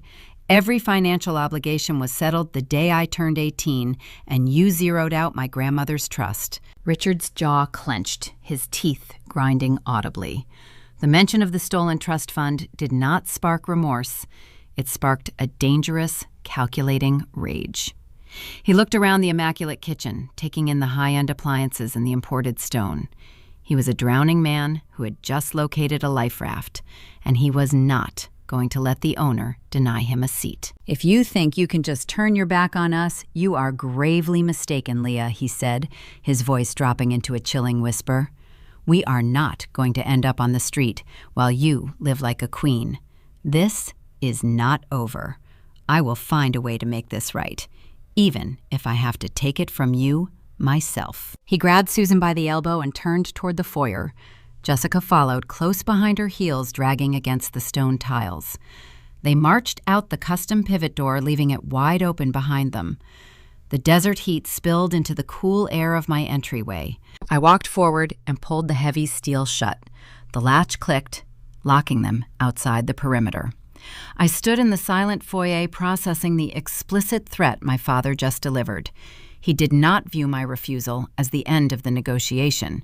He viewed it as a declaration of war. He intended to orchestrate a hostile takeover of my assets. I walked back to my home office and woke my computer screens, the glow illuminating the dark corners of the room. The question hung heavily in the sterile air. How far will the family go to steal my sanctuary? The days following my father's explicit threat passed in profound physical silence, but the digital ether buzzed with frantic, invisible activity. I did not wait for the inevitable strike to land before raising my defenses. A forensic actuary survives by predicting the anomaly before the spreadsheet crashes. My morning routine expanded. After brewing my coffee, I logged into a specialized legal database monitoring queries against my Delaware corporation. For 48 hours, the registry remained dormant. On the morning of the third day, a cluster of unauthorized searches triggered my alert system. Someone was pulling the public filings for my holding company. They requested the articles of incorporation, the registered agent history, and the county property tax assessments linked to the entity. I traced the IP address of the user. The digital footprint belonged to a low-tier litigation firm operating out of a decaying strip mall in North Las Vegas. Trent was utilizing his residual finance network to mount an offensive. He had found a desperate attorney willing to work on contingency. I analyzed the search patterns to reverse engineer their legal strategy. They lacked the standing to file a direct claim against my property. Instead, they were preparing a civil lawsuit under the doctrine of a constructive trust. It is a maneuver often deployed in bitter divorces or contested probates. Their angle was transparent and entirely fabricated. They intended to argue that Richard provided the foundational capital for my success during my childhood and therefore held an equitable interest in my current assets. Alternatively, they would claim I embezzled their retirement funds to purchase the estate, justifying a court-ordered freeze on my accounts. The goal was not to win a trial. The goal was to file a lis pendens, a formal notice of pending litigation against the county deed. That single sheet of paper would place a cloud on my title, freezing my ability to sell, refinance, or leverage the property. They wanted to hold my sanctuary hostage until I capitulated and allowed them to move in. While Trent and Richard constructed their legal fiction, Jessica orchestrated the social execution. My phone became a repository for manufactured outrage. Jessica spent her days calling every extended relative on the Hamilton family tree. She spun a tragic narrative, painting herself as the victim of a ruthless betrayal. She told my aunts and uncles that I had drained our parents' retirement accounts to purchase a secret desert palace. She claimed I left Richard and Susan facing imminent homelessness while I drank imported tea in a glass mansion. The voicemails piled up in my inbox. Aunt Diane left a breathless 3-minute recording calling me a sociopath. Cousin Greg sent a lengthy text message demanding I surrender the property to the rightful owners. I listened to the audio recordings while standing on my rear terrace, watching the morning sun illuminate the Red Rock canyons. I did not feel the urge to draft a frantic social media post defending my honor. I did not call Aunt Diane to present my side of the story. Engaging with a smear campaign simply validates the premise of the attacker. I let the lies echo in the void. My reputation among people who only loved me conditionally held zero market value. Instead of arguing with ghosts, I scheduled an appointment with a tangible threat. I drove into downtown Las Vegas, parking my sedan beneath a sleek glass tower. I rode the elevator to the 34th floor, stepping into the reception area of a premier corporate litigation firm. I did not hire a family law practitioner to handle a familial dispute. I hired Elias Thorne, a ruthless corporate litigator who specialized in dismantling hostile takeovers. Elias met me in a soundproof conference room overlooking the sprawling valley. He wore a tailored charcoal suit, his demeanor sharp and devoid of sentimentality. I slid a heavy encrypted flash drive across the polished mahogany table. My family is preparing to file a constructive trust claim against my primary holding company, I stated, taking a seat opposite him. They intend to argue I embezzled their equity to fund my real estate acquisition. Elias plugged the drive into his terminal, a frivolous claim designed to force a settlement. He noted his eyes scanning the directories I had prepared.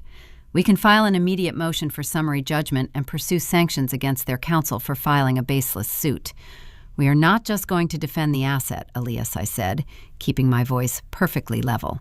We are going to permanently eradicate their ability to threaten my infrastructure. Open the folder labeled UTMA Archives. He clicked the trackpad.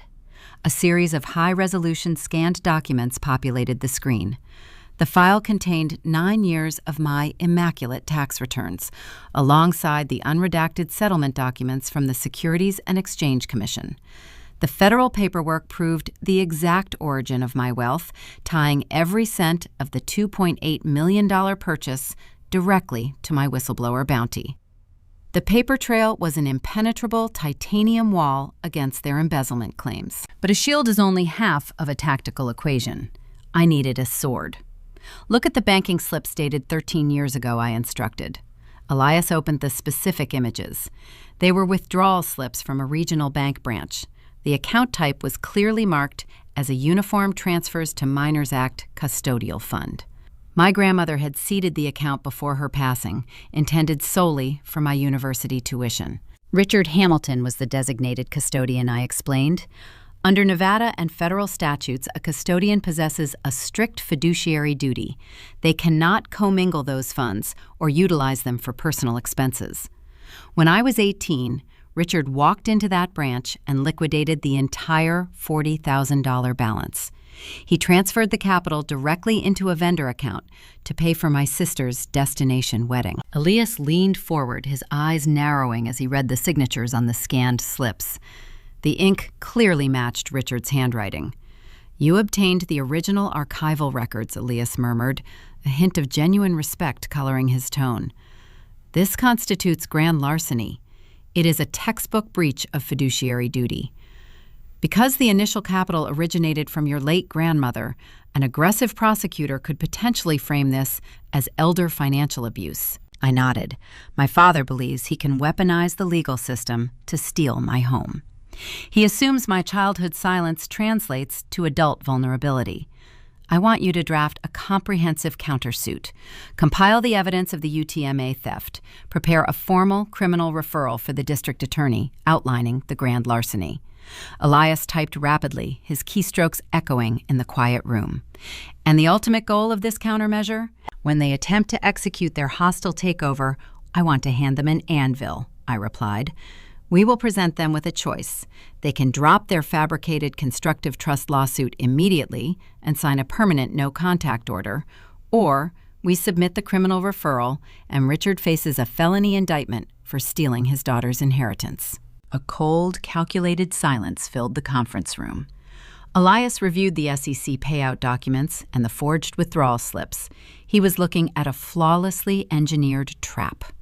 "I will have the entire dossier compiled and legally bound by tomorrow morning," Elias said, closing his laptop. "They are walking into a minefield blindfolded." I thanked him and took the elevator back to the ground floor. Stepping out into the oppressive afternoon heat, I felt a profound sense of clarity. The emotional manipulation that defined my childhood was officially obsolete, replaced by the cold, unforgiving mechanics of corporate litigation. I drove back to my Henderson estate, the tires humming against the asphalt. My family was out of time and out of money. The bank was closing in on their properties. Desperate people do not possess the patience to wait for a civil court date to resolve their housing crisis. They act on impulse. They try to force their reality onto the physical world. I pulled through my iron gates and parked in the circular driveway. I knew they were plotting their next move. I knew the phone calls to the extended family and the visits to the strip mall lawyer were merely the prelude. They needed a roof over their heads, and they believed my fortress belonged to them. The legal paperwork was my final failsafe, but the true confrontation would require a physical boundary. I walked into my quiet house and locked the deadbolt, waiting for the sound of a heavy engine to breach the neighborhood perimeter. The timeline converged on a blistering Tuesday morning. The county sheriff executed the final foreclosure notice on the Summerlin property at dawn. The bank reclaimed the keys, the manicured lawn, and the illusion of my sister's superiority. By 9:15, a rusted yellow rental truck groaned up the steep incline toward my private Henderson enclave. The engine strained against the elevation, a mechanical wheeze echoing through the quiet canyon. The heavy vehicle hit the brakes mere inches from my custom iron gate. Desert dust plumed over the hood, settling thick on the windshield. I stood in my chef's kitchen, sipping black coffee and watching the high-definition security monitor mounted above the smart refrigerator. Behind the smeared glass of the truck cab, my father Richard sat in the passenger seat. His face flushed a deep crimson. His mouth hung open in a silent scream muted by the thick windows. Trent gripped the steering wheel, his knuckles bone white, bracing for a collision. Jessica sat crammed in the middle, clutching a flattened cardboard moving box against her chest like a Kevlar vest. They had come to execute an unprecedented territorial breach. My forensic training allowed me to deconstruct their strategy in real time. They were not visiting to negotiate. They were attempting a forced residency maneuver. Under Nevada civil statutes, if an individual successfully moves personal belongings into a dwelling and occupies the space for even a brief duration, law enforcement often categorizes the situation as a civil domestic dispute rather than criminal trespassing. Removing them would require a formal eviction process through the court system, dragging on for months. They intended to weaponize tenancy laws to hold my sanctuary hostage. They believed if they could just breach the perimeter, the law would shield them. They underestimated my perimeter. On the security feed, Marcus stepped out of the guardhouse. He wore a crisp, tactical uniform, his posture straight and unyielding. He approached the driver's side window, holding a digital tablet. I zoomed in on the camera angle, capturing the exchange. Trent rolled down the manual window. He wore a rumpled dress shirt stained with dark patches of sweat beneath the arms. The polished finance manager persona had evaporated entirely, leaving behind a frantic, cornered man. Trent gestured wildly toward the intercom speaker, pointing at the camera lens. He was demanding entry. Marcus shook his head, tapping the screen of his tablet and gesturing backward down the hill. The community protocol was binary. Without a resident-generated authorization code, the gate remained sealed. Trent threw the truck into park. The chassis shuddered. He kicked the heavy door open and jumped onto the hot asphalt. He stomped toward the polished steel call box, his chest heaving. He slammed his open palm against the intercom button. His voice crackled through the speakers built into my kitchen ceiling. "Open this gate right now," Leah Trent shouted, the audio distorted by his proximity to the microphone. "We have a truck full of furniture sitting on a public incline. You cannot legally lock us out. We are family. Open the iron, or I swear to God I will put this bumper through the bars." He was threatening vehicular property damage. It was a bluff born of profound impotence. The gate was constructed of reinforced steel anchored deep into the bedrock. If he rammed the barrier, the rental truck would fold like a discarded soda can. Marcus unclipped his radio, stepping gracefully between Trent and the call box. The guard did not draw a weapon, but his physical presence communicated a clear boundary. He instructed Trent to step away from the secure hardware. Trent threw his hands in the air, pacing in tight circles. He looked back at the cab. Richard rolled down the passenger window, shouting something unintelligible. The panic radiating from the three of them was palpable, even through the digital feed. They had lost their home, their income, and their social standing. My estate represented their final, desperate gamble. My cell phone vibrated against the quartzite island. The caller identification displayed my father's name. I set my ceramic mug down. I let the device buzz 3 times. I regulated my breathing, ensuring my heart rate remained at a steady 60 beats per minute. I swiped the green icon and brought the phone to my ear. "Hello, Richard," I said, my tone flat and clinical. "Leah," his voice boomed through the receiver, raw and ragged. "Tell your rent-a-cop to open this gate immediately. Trent is losing his patience and the engine on this truck is overheating." "You are parked at a private security checkpoint, Richard," I replied. "The guard is performing the duties I pay him to execute. You do not have clearance. Do not play bureaucratic games with me," he snapped. "We are out of options. The bank locked the doors in Summerlin this morning. Jessica is crying in the front seat. We packed whatever we could fit into this rental. We have nowhere else to go." "That sounds like a severe logistical failure on your part," I stated. "It does not, however, alter my guest policy." His ragged breathing amplified over the line. The feigned authority cracked, revealing the terrified core beneath. "Your selfishness is destroying this family, Leah. We are your flesh and blood. You have 5 empty bedrooms inside that compound. We are moving our things into the guest wing today. We will stay out of your way, but you will not leave your sisters sleeping in a motel parking lot." He issued a command. He still operated under the delusion that he held the dominant position in the hierarchy. He thought guilt could override a steel deadbolt. I looked at the thick legal dossier sitting on my counter. Elias Thorne, my corporate litigator, had finalized the paperwork yesterday. The irrefutable proof of Richard's grand larceny, the forged withdrawal slips, and the drafted criminal referral were all secured inside a sealed manila envelope. The weapon was loaded. I walked toward the floor-to-ceiling windows facing the front of the property. The desert landscape stretched outward, silent and unbothered by the human drama unfolding at its edge. "I am going to make this very simple for you, Richard," I said, pitching my voice to slice through his hysteria. "You are currently trespassing on a restricted private access road." "I am your father," he interrupted, his voice cracking. "You are a hostile liability attempting to breach a corporate asset I corrected. I do not care about your logistical failures. I do not care about the bank seizing your daughter's house. You made your calculations 13 years ago when you stole my college tuition. Today, you reap the dividends of that investment." The line went dead quiet. The mention of the stolen tuition hung in the electronic void between us. He had no rebuttal. I checked the digital clock on my oven display. It read 9:22. "Listen closely," I instructed. "I am giving you exactly 5 minutes to put that rental vehicle in reverse and return to the public highway. If that truck is still idling against my perimeter at 9:27, I will initiate a protocol that you cannot undo."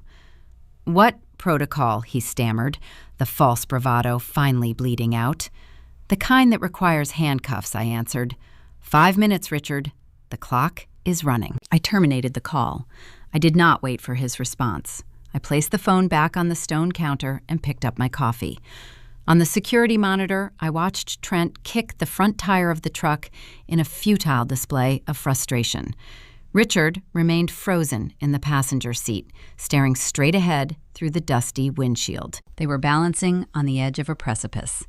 They had to choose between accepting their humiliating defeat or pushing forward into a trap they could not comprehend.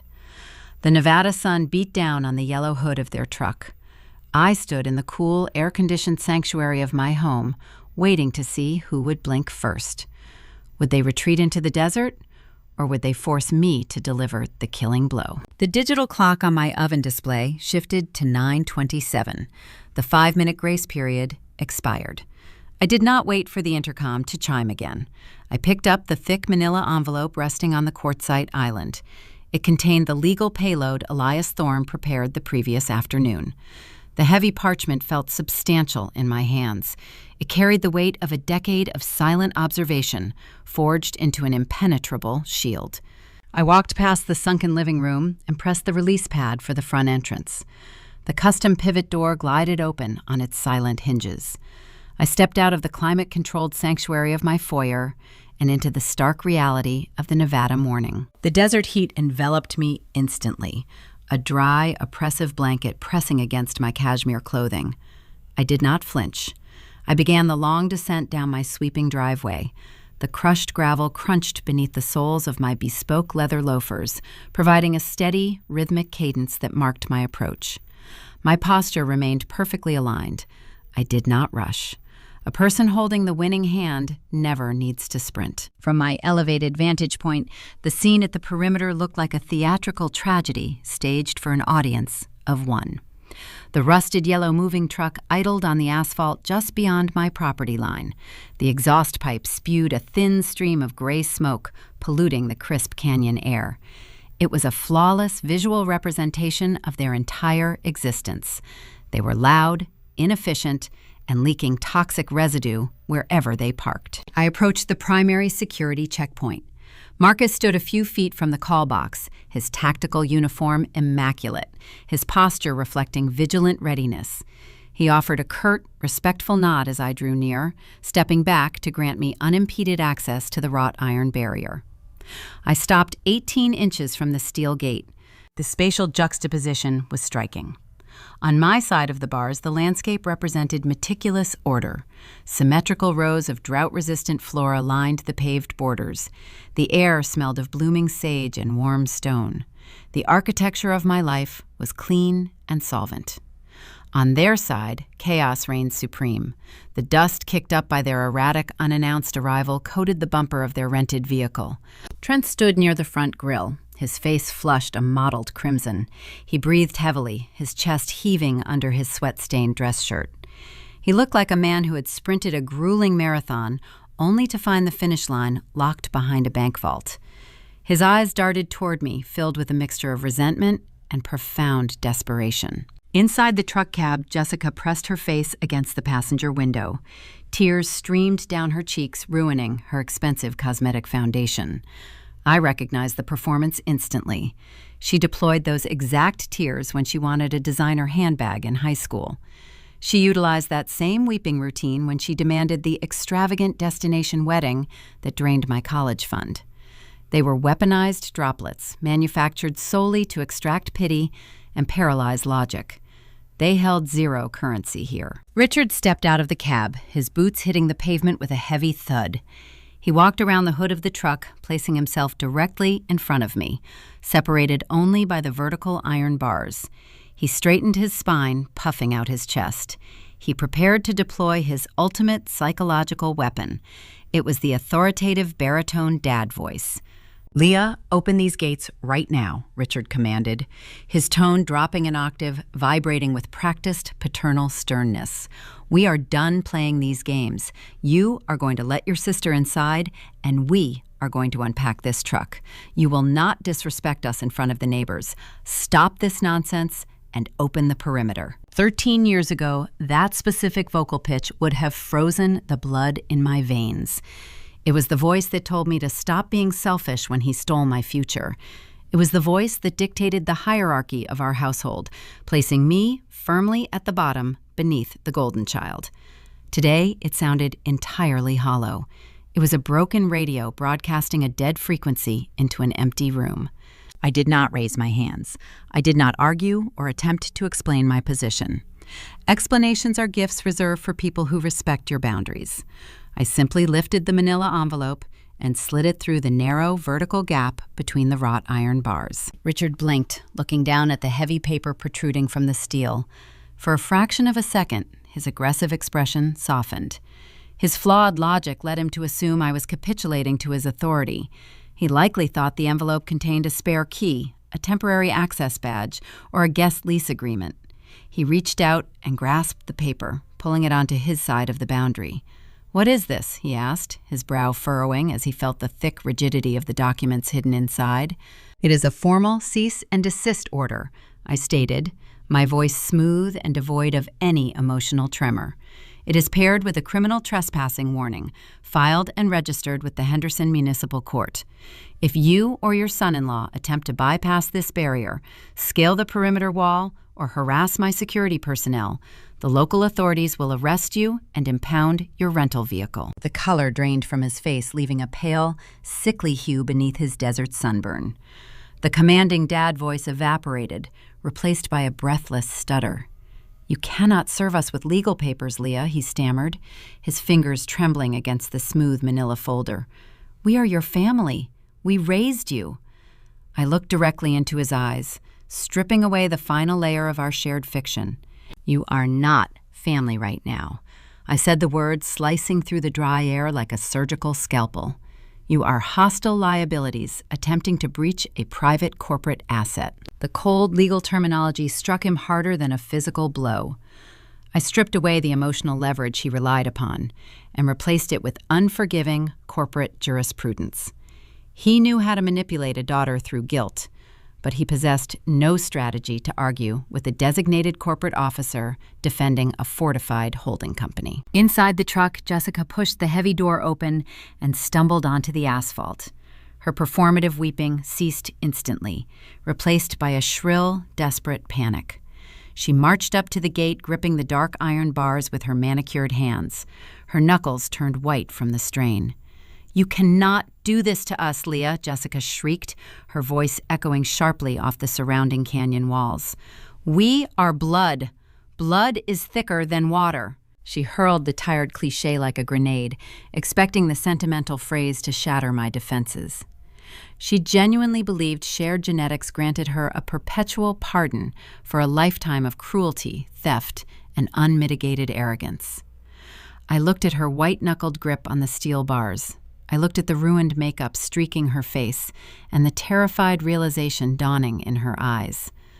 I felt nothing but the calm, steady rhythm of my own pulse. "Then you should have learned how to swim," I countered perfectly, my tone unwavering and final. Jessica let out a choked gasp, stepping back from the gate as if the iron had suddenly turned red hot. Trent stared at the ground, running his hands over his scalp in total defeat. The standoff reached its absolute zenith. The psychological boundary was now as impenetrable as the physical architecture separating us. They stood in the dust of the public road, holding a stack of legal documents that ordered them to retreat into the wasteland of their own making. But the envelope in Richard's hand contained a secondary payload. The trespassing warning was merely the surface layer of the trap. Buried beneath the cease and desist order lay the forensic accounting of his decade-old grand larceny and the crushing weight of the federal tax code. I watched his thumb run over the sealed flap of the envelope, pulling the listener toward the inevitable moment he broke the seal and discovered the true depth of his ruin. Richard stood frozen on the public asphalt, holding the manila folder. I did not retreat back up my sweeping driveway.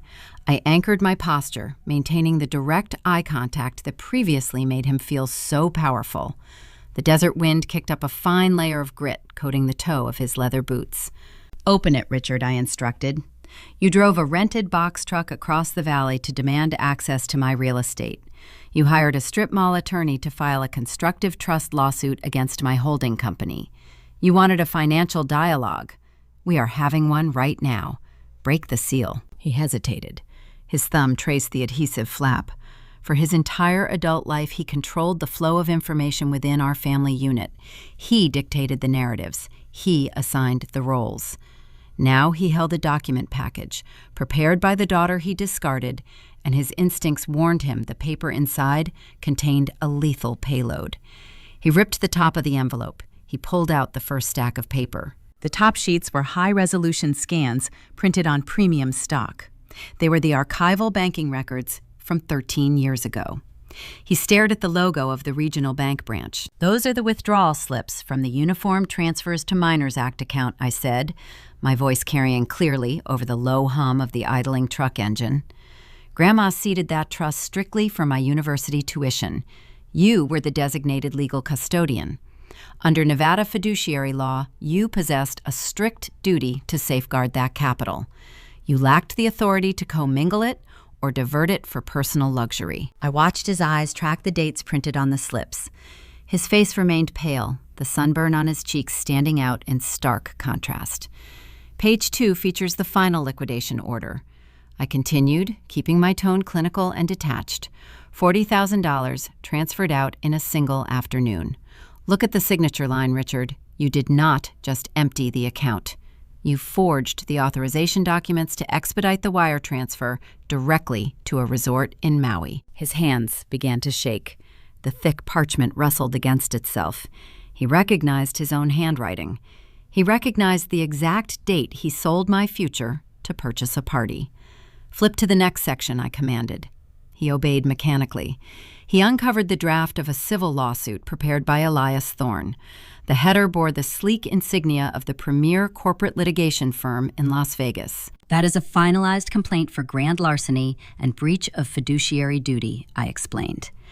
Because the funds originated from my late grandmother, my attorney prepared a secondary referral for elder financial abuse. The statute of limitations for fraud often pauses until the victim discovers the deception. I discovered the archival proof last week. Richard swallowed hard. His throat bobbed. He looked at the iron gate separating us, realizing the bars were not just keeping him out of my property. They were the only things keeping him out of a prison cell. "If your lawyer files that frivolous constructive trust claim against my property," I stated, my words landing with rhythmic precision, "my attorney files this criminal referral with the district attorney within 60 seconds. You will not gain a fraction of my equity. You will gain a felony indictment." He opened his mouth to speak, but the oxygen seemed to evaporate from his lungs. The commanding baritone voice he used to bully me was gone. He was a man realizing he had just stepped onto a landmine and heard the click of the detonator beneath his heel. "Flip to the final page," I said, delivering the ultimate strike. He moved the legal brief to the back of the stack. He looked at the last document. It was not a court filing. It was a standardized federal tax form characterized by a grid of numbered boxes. "That is a 1099-C form," I said. "It is a cancellation of debt notice. Under the federal tax code, stolen money that is not repaid is legally classified as taxable income. You stole $40,000. You never paid it back. Therefore, you owe income taxes on that capital." He stared at the federal crest printed in the top corner of the paper. I officially reported the theft to the Internal Revenue Service. I continued measuring every syllable to ensure maximum impact. I filed the paperwork tying the unreported income to the specific tax year you funded the destination wedding. With penalties for failing to report and a decade of accrued compounding interest, your tax liability to the federal government now exceeds the original amount you stole. I paused, letting the silence stretch across the desert air. "You do not just owe me, Richard," I said. "You owe the IRS. And unlike me, the federal government does not accept excuses about family loyalty. They do not care that blood is thicker than water. They garnish wages. They seize retirement accounts. They liquidate assets. If you try to claim a single brick of my house, the criminal complaint and the federal tax audit will bury you before the ink dries on your lawsuit." Jessica stood paralyzed near the front bumper of the rental truck. The performative weeping had vanished entirely. Her tears dried on her cheeks, leaving tracks through her ruined cosmetic foundation. She listened to the precise forensic breakdown of her perfect wedding. The illusion she curated for 13 years shattered into jagged pieces on the hot asphalt.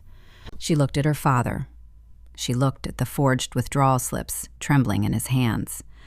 Her mind replayed the memories of her extravagant ceremony, the luxurious beachfront venue in Maui, the imported white orchids, the top-tier open bar, the bespoke designer gown. For over a decade, she used that wedding as a metric of her superiority. She believed her parents funded it because she was the favored child, the successful investment. Now the truth stared her in the face. None of it was paid for by a successful patriarch. It was all funded by a criminal act committed against her younger sibling. Her entire adult identity rested on a foundation of stolen money. She was not superior. She was an accomplice to grand larceny. The loud ones were finally silenced. For my entire life, my family controlled the narrative by simply turning up the volume. If I complained about unfair treatment, they shouted me down. If I pointed out a discrepancy, they yelled until the logic eroded. But volume holds zero leverage against documented truth. You cannot outshout a bank ledger. You cannot manipulate a federal tax audit. You cannot guilt-trip a 1099 form. Richard lowered the manila envelope. The paper hung loosely at his side. He looked old. He looked like a hollow shell of the arrogant man who toasted my sister at the expensive steakhouse 6 months prior. He possessed no leverage. His fabricated lawsuit was dead on arrival. His retirement home was in foreclosure. His legacy was tied to a criminal referral. He opened his mouth to formulate a response, but his brain failed to supply the words. The sheer magnitude of his defeat paralyzed his vocal cords. He turned his head, looking at Trent and Jessica standing in the dust. He had no instructions to give them. I watched the realization wash over the three of them. The cathedral of sand they built was washing away in the tide of my forensic accounting. My sanctuary remained untouched behind the solid steel perimeter. But humiliation is a volatile catalyst. While Richard and Jessica collapsed under the weight of their own ruined illusions, Trent reached a different conclusion. He was a man who recently lost his prestigious finance career, his premium credit cards, and his luxury vehicles. He was currently driving a rented box truck containing the last remnants of his shattered life. The sudden exposure of his father-in-law as a common thief severed the last thread of his fragile composure. Trent glared at the iron gate, his face contorting into a mask of pure, unadulterated rage, his hands curled into tight fists at his sides. He refused to accept a defeat administered by the sister-in-law he spent years mocking. His mind raced past logic, diving headfirst toward a catastrophic physical mistake that would trigger the final lock on their cage. Trent stood in the swirling desert dust, staring at the manila folder in Richard's hands. For his entire professional life, Trent operated within the rigid boundaries of corporate finance. He understood risk assessment. He understood leveraged buyouts. He knew how to read a balance sheet and predict a market correction. But the data presented at the perimeter of my estate broke every algorithm he possessed. The father-in-law he admired as a paragon of suburban success was unmasked as a petty thief. The sister-in-law he casually degraded at family dinners was a self-made millionaire holding a loaded legal weapon. His own wife was a beneficiary of stolen capital. The fabricated hierarchy that placed him near the top of the pyramid had dissolved, leaving him standing at the bottom of a steep driveway with a rented box truck and zero prospects. Humiliation is a volatile accelerant. When stripped of their fabricated status, cornered individuals rarely engage in quiet reflection. They lash out. Trent shifted his gaze from the forged withdrawal slips to my face, his features contorted into a mask of pure, unadulterated hostility. The polished executive veneer burned away, revealing a terrified, frantic man, incapable of processing his own ruin. He refused to accept a defeat administered by a woman he considered beneath his notice. "You set us up," Trent roared, his voice cracking under the strain. "You sat at that dinner table and let us look like fools while you planned this." He lunged forward. His heavy leather work boot collided with the reinforced wrought iron gate. The impact generated a sharp metallic gong that echoed down the quiet canyon, bouncing off the red rock walls. It was a futile gesture of physical intimidation. The steel barrier did not buckle. It did not even vibrate. The structural integrity of the metal only infuriated him further.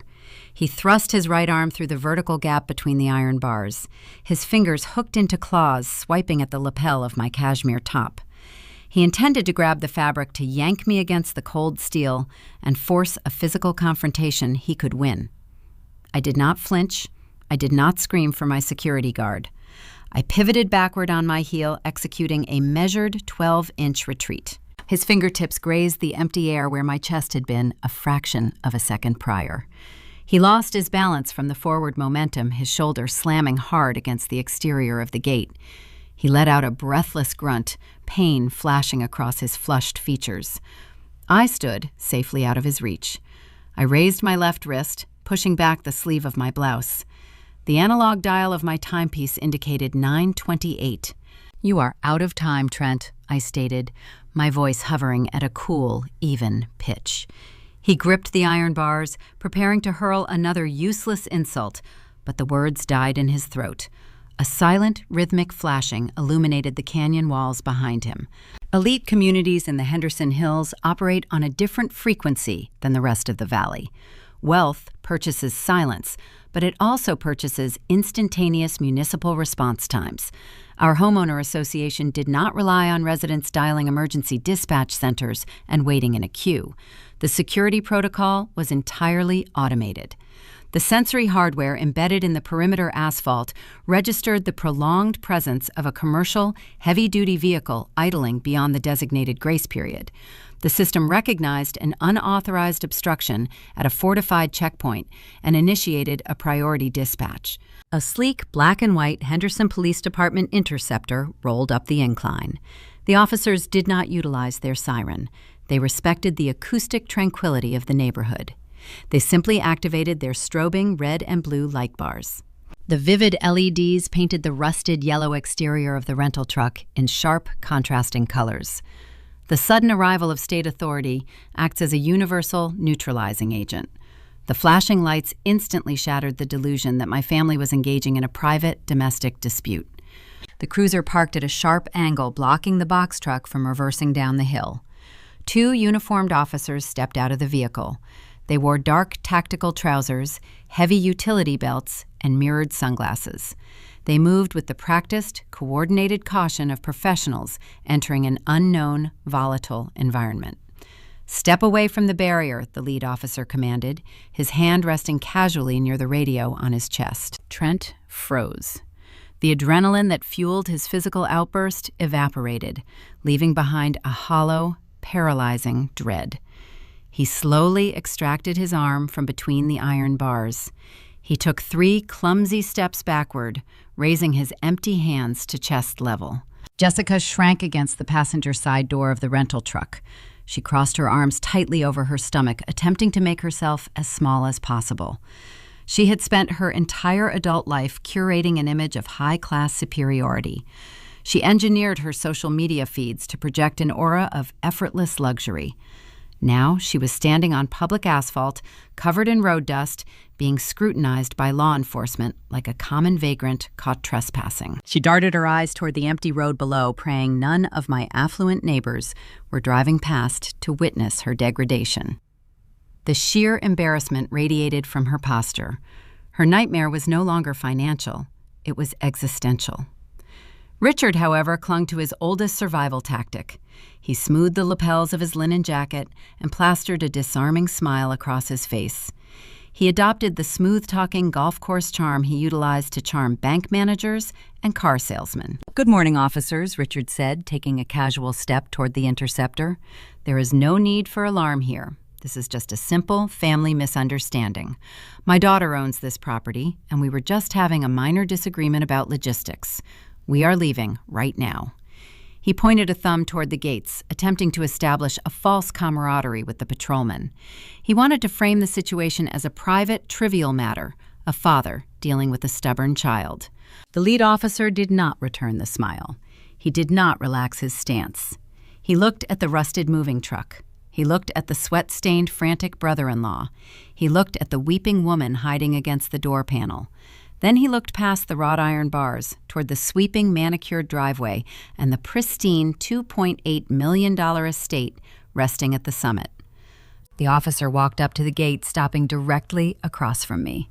He took off his mirrored sunglasses, assessing my calm demeanor and my unwrinkled cashmere clothing.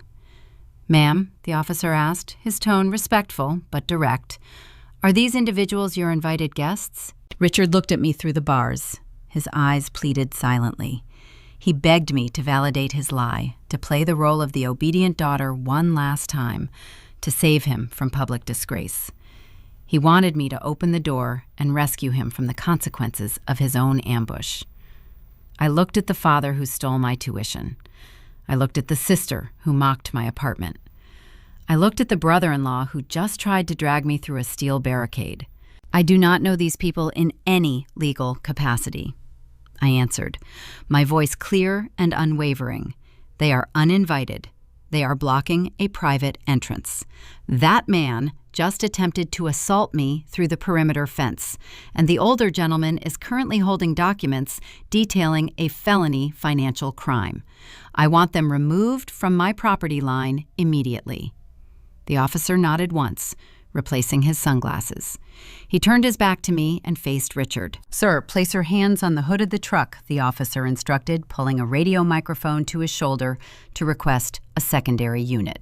The trap did not just spring. The heavy steel door of the cage slammed shut, locking them inside a reality they could no longer manipulate. The illusion was dead. The consequences had arrived. And the final, frantic meltdown was about to begin. The lead officer rested his palm against the textured grip of his service weapon. He did not unholster the firearm, but the subtle shift in his posture communicated a lethal readiness. The flashing red and blue strobe lights painted the canyon walls in rapid, chaotic bursts. The arrival of state authority acts as an unforgiving solvent. It strips away the illusions of privilege and reduces every interaction to a stark binary equation of compliance or incarceration. Trent understood the mathematics of force. The crimson rage that propelled him toward the iron gate evaporated. His shoulders slumped inward, his chest caving under the sudden realization of his own vulnerability. He slowly placed his palms flat against the hood of the rusted rental truck. The baking Nevada sun had heated the yellow metal to a blistering temperature. Trent flinched, but he did not dare remove his hands. The secondary officer approached from the interceptor. He conducted a swift, clinical pat-down, checking Trent for concealed weapons. The humiliation was profound and public. Trent, the former corporate finance manager, who wore custom Italian suits and ordered premium scotch, was currently spread eagle over a dusty bumper, being searched like a common vagrant. "Get back inside the vehicle," the lead officer instructed, his tone flat and unyielding. "You are trespassing on a restricted thoroughfare. You will put this truck in reverse and vacate the premises, or you will be transported to the county detention center." Trent did not argue. He did not attempt to salvage his dignity. He turned away from the gate, keeping his head bowed, and dragged his feet toward the driver's side door. The rusty hinges shrieked as he pulled the door open. He climbed into the sweltering cab, the vinyl seats squeaking under his weight. He gripped the steering wheel, staring blankly through the dirty windshield, his spirit entirely broken. The capitulation of her husband severed the final tether tethering Jessica to reality. For her entire adult life, she relied on the unshakable certainty of her own superiority. She built her identity around the pristine facade of the Summerlin mansion, the luxury lease vehicles, and the lavish anniversary parties. She believed her husband was a titan of industry. She believed her parents were a bulletproof safety net. Now, her husband was a detained trespasser. Her house was foreclosed, and her parents were exposed as common thieves, facing federal tax audits.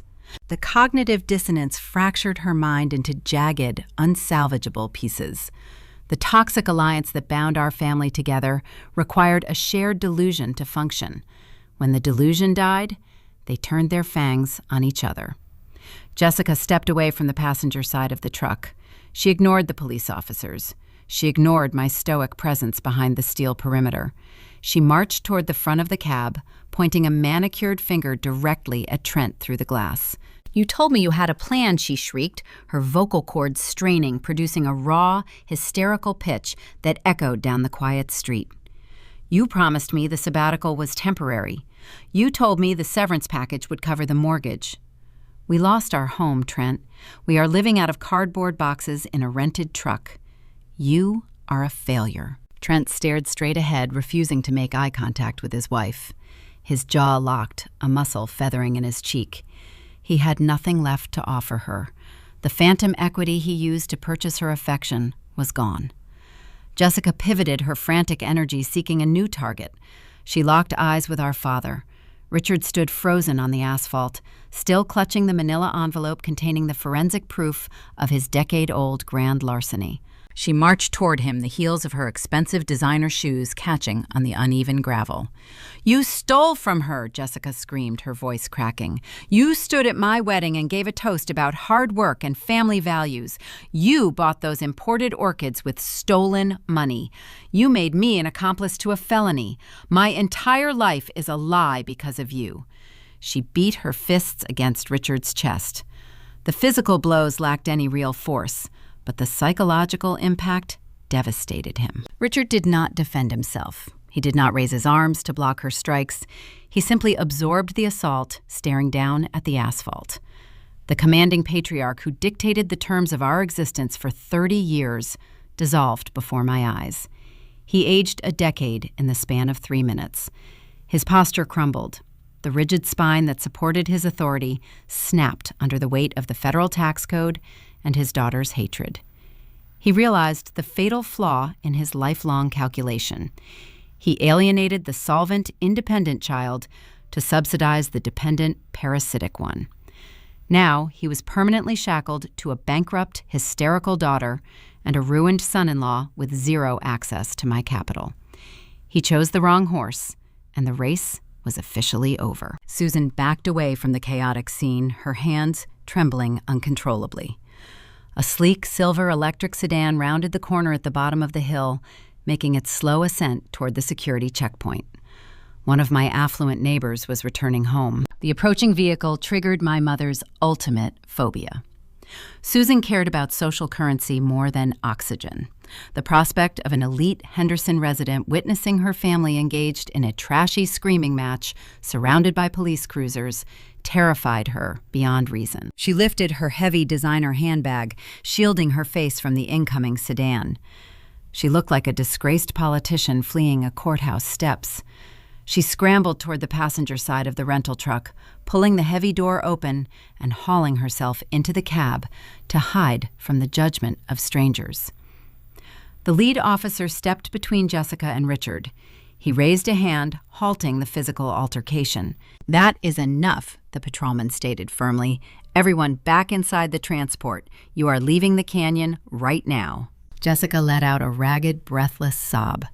She wiped the smeared mascara from her cheeks, smudging dark streaks across her pale skin. She cast one final venomous glance toward the iron gate. She wanted to hurl another insult, but she possessed zero ammunition. The fortress was impenetrable. She turned her back, walking slowly toward the middle seat of the truck cab. Her posture radiated profound, irreversible defeat. Richard followed her. He dragged his leather boots across the dust, moving with the slow, mechanical shuffle of a condemned man. He gripped the manila envelope tightly against his side, a physical reminder of the IRS audit that would soon consume his remaining years. He climbed into the passenger seat and pulled the door shut. The engine of the rented box truck roared to life, belching a thick cloud of dark exhaust into the pristine canyon air. I stood behind the wrought iron bars watching the eviction unfold. I ran a diagnostic check on my internal emotional state. I searched for a flicker of guilt. I looked for a sudden surge of familial pity. I found nothing. There was no sadness. There was no regret. A forensic actuary does not mourn the correction of a fraudulent spreadsheet. I felt only the clean, hollow satisfaction of an audited ledger balancing out perfectly. The deficit was erased. The debt was settled. Trent shifted the transmission into reverse. The heavy gears ground against each other, producing a terrible metallic screech. The truck began its awkward, humiliating retreat, backing slowly down the winding incline. The police interceptor followed closely, matching their reverse pace, ensuring the trespassers vacated the private roads entirely. The flashing red and blue lights faded around the bend. The mechanical groan of the failing transmission grew faint, eventually swallowed by the vast silence of the desert. The dust settled on the asphalt. I turned my back on the public road. I began the long ascent up my sweeping, crushed gravel driveway. The desert sun warmed my shoulders. The air smelled of blooming sage and pristine isolation. I reached the summit and stepped over the threshold of my custom pivot door. I pulled the heavy steel shut. The internal locking mechanism engaged with a deep, satisfying click. The loud voices were eradicated. The cathedral was quiet. 6 months evaporated into the dry Nevada heat. The autumn wind swept through the canyon, bringing a crisp chill to the desert evenings. Time acts as an impartial auditor, revealing the true structural integrity of every foundation. For my family, the subsequent 2 financial quarters proved disastrous. Richard and Susan never filed their frivolous constructive trust lawsuit. The threat of a federal indictment proved highly effective, paralyzing their legal maneuvering before it began. But avoiding a criminal trial did not grant them immunity from the Internal Revenue Service. The cancellation of Debt Form 1 submitted triggered an automated cascade of federal scrutiny. The agency does not shout. They do not issue emotional threats over the telephone. They operate through certified mail and unyielding deadlines. A team of federal examiners audited my father, parsing 13 years of financial negligence. The notification letters arrived in rapid succession, demanding verification of assets. When the unpaid taxes, compounding interest, and failure to report penalties finalized, the total debt eclipsed their remaining equity. The bank foreclosed on their retirement residence. My parents currently rent a single-story duplex in a decaying suburb, sharing an aging sedan and surviving on a fraction of their former pension. The commanding patriarch is gone. He is replaced by a tired man drowning in federal payment plans and wage garnishments. Susan rarely leaves the duplex. She severed ties with her country club social circle, unable to bear the shame of her downgraded existence. The descent for my sister proved much steeper. Jessica and Trent no longer pose for photographs next to infinity pools. They currently reside in a cramped, two-bedroom apartment on the east side of the valley. The complex is defined by stained exterior stucco, flickering amber streetlights, and the constant drone of highway traffic. Through my professional network, I receive periodic updates on their living conditions. The walls in their building lack adequate insulation. They hear every footstep from the neighbors residing above them. The smell of cheap cooking oil and stale tobacco smoke permeates the narrow communal hallways. Their premium credit cards were canceled long ago, replaced by prepaid debit cards and strict budgeting applications. Jessica took a job as a receptionist at a local dental clinic to help cover basic utilities. The woman who previously treated her daily routine like a curated museum exhibit now wears generic medical scrubs and answers ringing telephones for a meager hourly wage.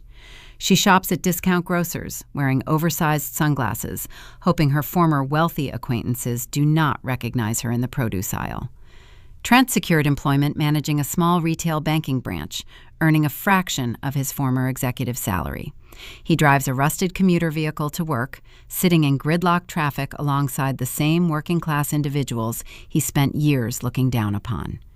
The phantom equity he used to purchase his wife's affection evaporated, leaving them stranded in a resentful, miserable marriage. The most fascinating component of their new reality remains invisible to them.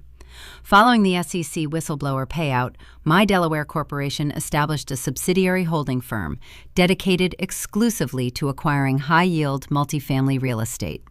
30 days before Jessica and Trent signed their new lease, my subsidiary finalized the purchase of their specific apartment complex.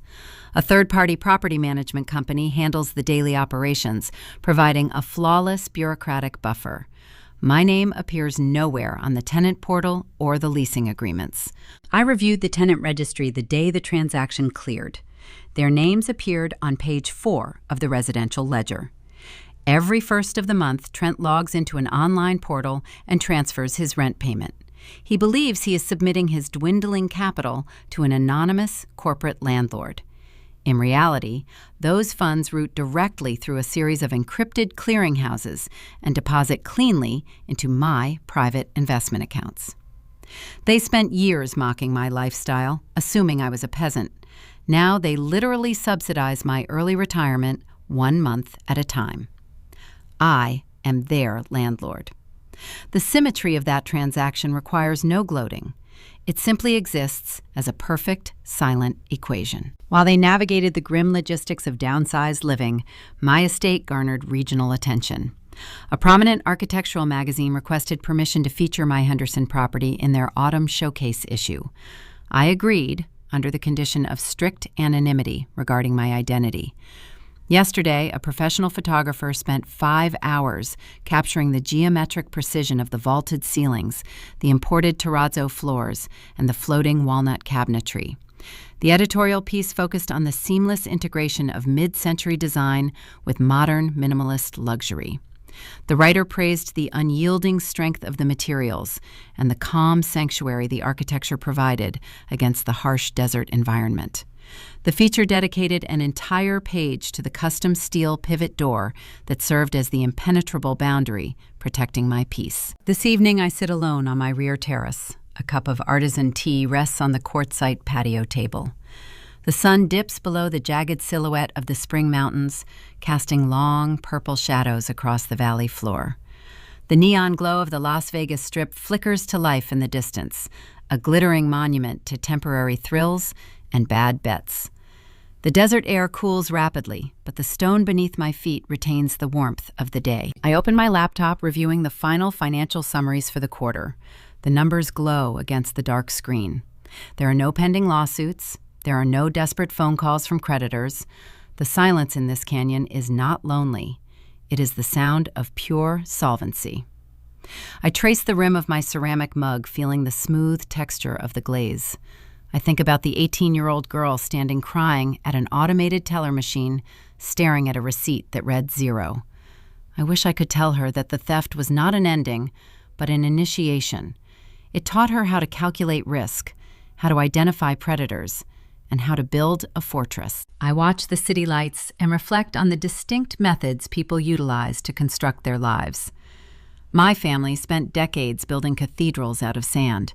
They prioritized loud, flashy materials, relying on toxic debt and relentless deception to maintain towering facades. They demanded the world admire their height, but they ignored the shifting, volatile terrain beneath their feet. When the inevitable tide rolled in, the structural flaws became fatal. The water washed their illusions away, leaving nothing but wet dirt and empty hands. They assumed volume and entitlement could override the basic laws of mathematics. They were incorrect. I built my cathedral out of stone, patience, and verifiable numbers.